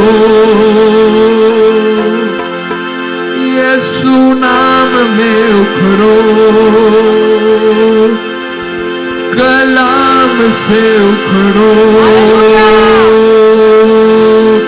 बीमारी के लाचारी के नादारी के पहाड़ों। यहाँ पे खुदा आपसे क्या कलाम कर रहा है, सुने। तंगी के पहाड़ों, डिप्रेशन के पहाड़ों, बेरोजगारी के पहाड़ों, कर्जे के पहाड़ों, उनको आपने क्या कहना है, कहिए। उखड़ो उखड़ो उखड़ो उखड़ो उखड़ो उखड़ो। आज आपने यीशु के दीवाने बन जाना है, जैसे हन्ना दीवानी बन गई थी। पाक रूह में मगन हो जाए, मस्त हो जाए, किसी चीज की परवाह ना करें। आज आप, हालेलुया, आज आपने अपने पहाड़ों पे, अपनी प्रॉब्लम्स पे आपने हंसना है और उनको यीशु के नाम से कहना है, हालेलुया। उखड़ो उखड़ो उखड़ो, कहिए। उखड़ो उखड़ो उखड़ो। पहाड़ों पे हंसते हैं मसीहा के दीवाने, पहाड़ों पे हंसते हैं मसीहा के दीवाने, पहाड़ों से कहते हैं मसीहा के परवाने, पहाड़ों से कहते हैं मसीहा के परवाने। ओ यीशु नाम में उठो, कलाम से उठो, यीशु नाम में उठो, कलाम से उठो। बीमारी के लाचारी के नादारी के पहाड़ों, उखड़ो उखड़ो उखड़ो उखड़ो उखड़ो उखड़ो उखड़ो उखड़ो उखड़ो, नादारी के पहाड़ों, उखड़ो उखड़ो उखड़ो उखड़ो उखड़ो उखड़ो उखड़ो उखड़ो उखड़ो उखड़ो उखड़ो। पहाड़ों पे हंसते हैं मसीहा के दीवाने, पहाड़ों से कहते हैं मसीहा के परवाने। ईमान में मजबूत तब्दील करते हैं, खुदावन के वादों पे शक करते हैं। ईमान में मजबूत तब्दील करते हैं, खुदावन के वादों पे शक करते हैं। ईमान में मजबूत है तब्दील करते हैं, खुदावन के वादों पे शक करते हैं। वो लहू से धुले और चट्टान पे खड़े, वो लहू से धुले और चट्टान पे खड़े, पाक रूह की कुव्वत से कहते हैं। क्या कहते हैं? उखड़ो उखड़ो उखड़ो उखड़ो उखड़ो उखड़ो उखड़ो उखड़ो उखड़ो उखड़ो उखड़ो उखड़ो। पहाड़ों पे हंसते हैं मसीहा के दीवाने, पहाड़ों से कहते हैं मसीहा के परवाने। ओ यीशु नाम में उठो, कलाम से उठो, यीशु नाम में उठो, कलाम से उठो। बीमारी के लाचारी के नादारी के पहाड़ों, उखड़ो उखड़ो उखड़ो उखड़ो उखड़ो उखड़ो उखड़ो उखड़ो उखड़ो उखड़ो उखड़ो उखड़ो। पहाड़ों पे हंसते हैं मसीहा के दीवाने, पहाड़ों से कहते हैं मसीहा के परवाने। मजबूत है पुरजोर पे जिंदा होते हैं, खुदा के बेटे बेटियां से सोन होते हैं। मजबूत है पुरजोर पे जिंदा होते हैं, खुदा के बेटे बेटियां से सोन होते हैं। होते हैं, पुरजोर बेदिल ना होते हैं, खुदा के बेटे बेटियां शहज़ोर होते हैं। वो ईमान से भरे और चट्टा पे खड़े, वो ईमान से भरे और चट्टा पे खड़े, पाक रूह की दुआ से कहते क्या कहते हैं? उखड़ो उखड़ो उखड़ो उखड़ो उखड़ो उखड़ो उखड़ो उखड़ो उखड़ो उखड़ो उखड़ो हालेलुया। पहाड़ों पे हंसते हैं मसीहा के दीवाने, पहाड़ों से कहते हैं मसीहा के परवाने। फिर से पहाड़ों पे हंसते हैं मसीहा के दीवाने, पहाड़ों से कहते हैं मसीहा के परवाने, मसीहा के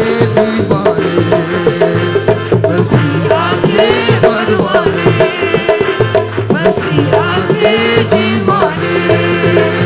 और बाबा सीन का बशारबा और को सीरबा शारबा, खुदा की हजूरी को महसूस करें, वो यहाँ मौजूद है। आज हन्ना की तरह ज़ार खुदा के आगे रोए, उससे मांगे वो आपको देगा। हन्ना ने खुदा से मांगा और उसने पाया। खुदा आपको हर ब्लेसिंग देने की कुदरत रखता है। He is so powerful। वो यहोवा यरी है, वो आपको देगा। आज आपकी जिंदगी में जो कमियां हैं वो उनको दूर करेगा यीशु के नाम में। और लाख की ब्लेसिंग दे रहा है खुदा आपको। हालेलुया। आपके जॉब पे खुदा आपको ब्लेस कर रहा है, प्रमोशन दे रहा है, नई जॉब दे रहा है, आपका वीजा लग रहा है। खुदावंद आपको नई कंपनी देने की कुदरत रखता है। Hallelujah hallelujah hallelujah. तेरा शुक्र हो सारे पहाड़ उखड़े उखड़े उखड़े उखड़े उखड़े उखड़े यीशु के नाम से, सारे पहाड़ उखड़े यीशु के नाम से। बांझपन का पहाड़ हम हुक्म देते हैं यीशु के नाम से उखड़े अभी इसी वक्त, औलाद की नेमत उखड़े और समंदर में जा गिरे। हालेलुया। नाम से जाता है। शबा बाबा रा बाबा रे यीशु बे के नाम बे से जाती है। बे। ओ हालेलुया हालेलुया हालेलुया। तेरा शुक्र हो यीशु। हालेलुया। मेरी बात सुने, मेरी बात सुने। हालेलुया। अपनी आंखों को बंद करें, अपने हाथों को उठाएं। हालेलुया। आज कौन सा पहाड़ है आपकी जिंदगी में जो आपको लग रहा है कि आपके सामने से नहीं हट रहा? उस पहाड़ को अपनी आंखों के सामने लेकर आए। आपका यीशु यहाँ पे खड़ा है आपके साथ। उस पहाड़ को उखाड़ने की कुदरत सिर्फ हमारे यीशु में। Oh thank you Jesus. कोई भी प्रॉब्लम है आज आपकी जिंदगी में, पहाड़ की तरह खड़ी हुई है, आज यीशु के दीवाने बन जाएं। पहाड़ों से कहें कि उखड़ो। कौन सी प्रॉब्लम है, कौन सी परेशानी है आपकी जिंदगी? क्या वो बेऔलादी है? क्या रूहानी बांझपन है? बेरोजगारी है? कोई ऐसी बीमारी है जो कि नहीं जा रही है? आज आपने सिर्फ उन पहाड़ों से एक ही चीज कहनी है जो खुदा के कलाम के मुताबिक है। मेरे साथ बोलिए, उखड़ो उखड़ो उखड़ो। यीशु के नाम में उखड़, के नाम में उखड़ो। Hallelujah. In the mighty name of In the Jesus. mighty name of Jesus, hallelujah. Hallelujah. हम यीशु के दीवाने हैं, हम यीशु के परवाने हैं। हालेलुया। आज इस कलाम के वसीले से मेरा यीशु ईमान है।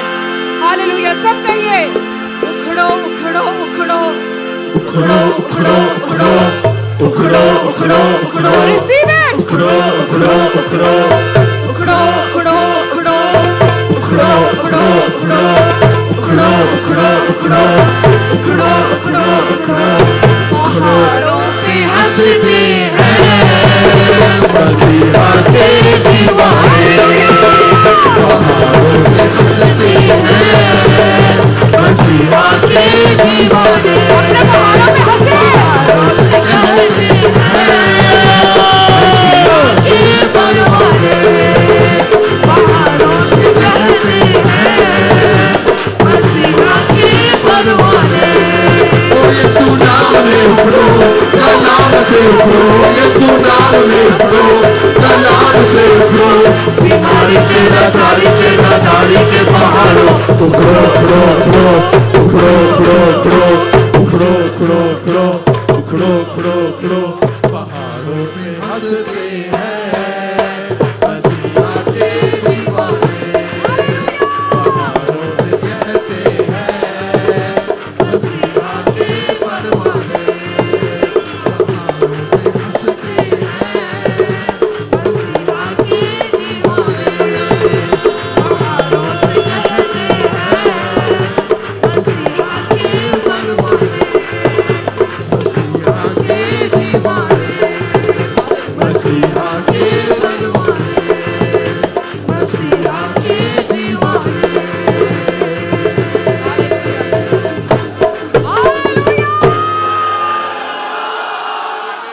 अपनी आंखों को खोलें। कलाम में क्या लिखा है कि हन्ना ने जब उस वादे को रिसीव किया तो वो उदास नहीं रही। ज़बूर 113:9 क्या कहता है कि खुदा बांझ के घर को बसाता है और उसको बच्चों वाली बनाकर उसको शाद करता है। और अभी हमने क्या सीखा है गीत पे कि पहाड़ों पे क्या करते हैं, हंसते हैं। तो हंसिए, आज हंसे, हालेलुया। उदासी नहीं आपके चेहरे पे, हंसे यीशु के नाम में, हालेलुया।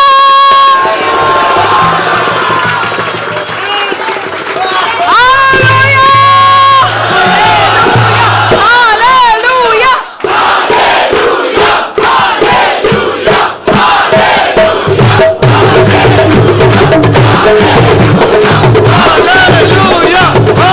Hallelujah, hallelujah, hallelujah.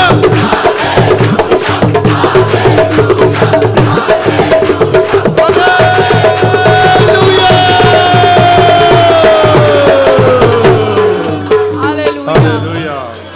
आज चर्च के बाद मुझे कोई चेहरा उदास ना नजर Oh, yes. Hallelujah. Hallelujah. Hallelujah. बोले डबल पोर्शन, Oh, yes. बोले डबल पोर्शन। आज आप अपने पोले यहाँ से लेके जा रहे हैं यीशु के नाम में, हालेलुया। खुदावंद आपको बड़ी बरकत दे, हालेलुया। हालेलुया। अपनी आंखों को बंद करें, हालेलुया। खुदावंद की शुक्रगुजारी करें, हालेलुया। और मैं एवेंजलिस्ट माजिद को चाहूंगा कि वो यहाँ पर आएं और शुक्रगुजारी की दुआ करें और आखिरी दुआ करके जो है वो क्लोजिंग करें, हालेलुया। सब अपनी आंखें बंद रखें, hallelujah. Thank you Jesus, thank you Jesus, hallelujah, hallelujah. Hallelujah, hallelujah.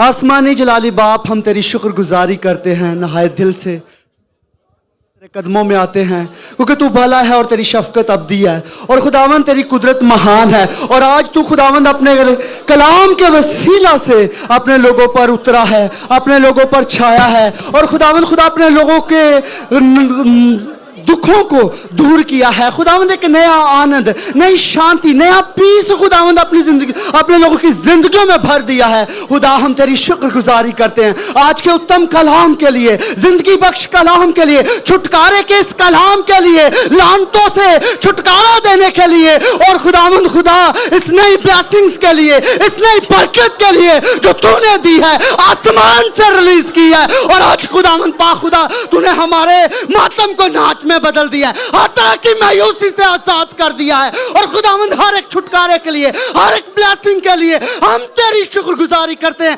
आज खुदावंद खुदा जिंदगियां तेरे हुजूर से ब्लेस हुई हैं और खुदावंद इनकी ब्लेसिंग का मंबा तू है।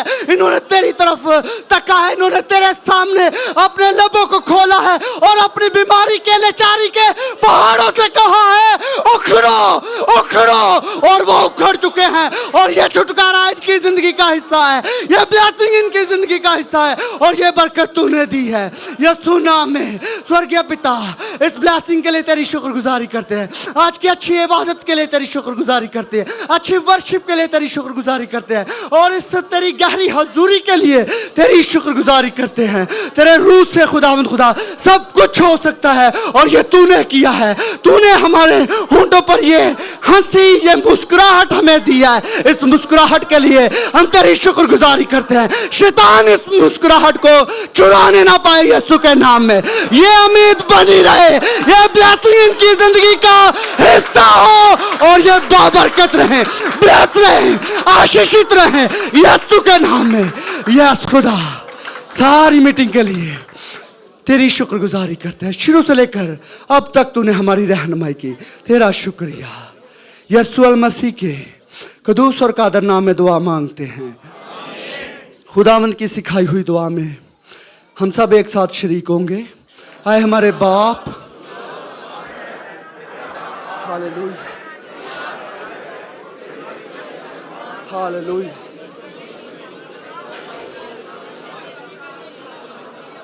हालेलुया। हो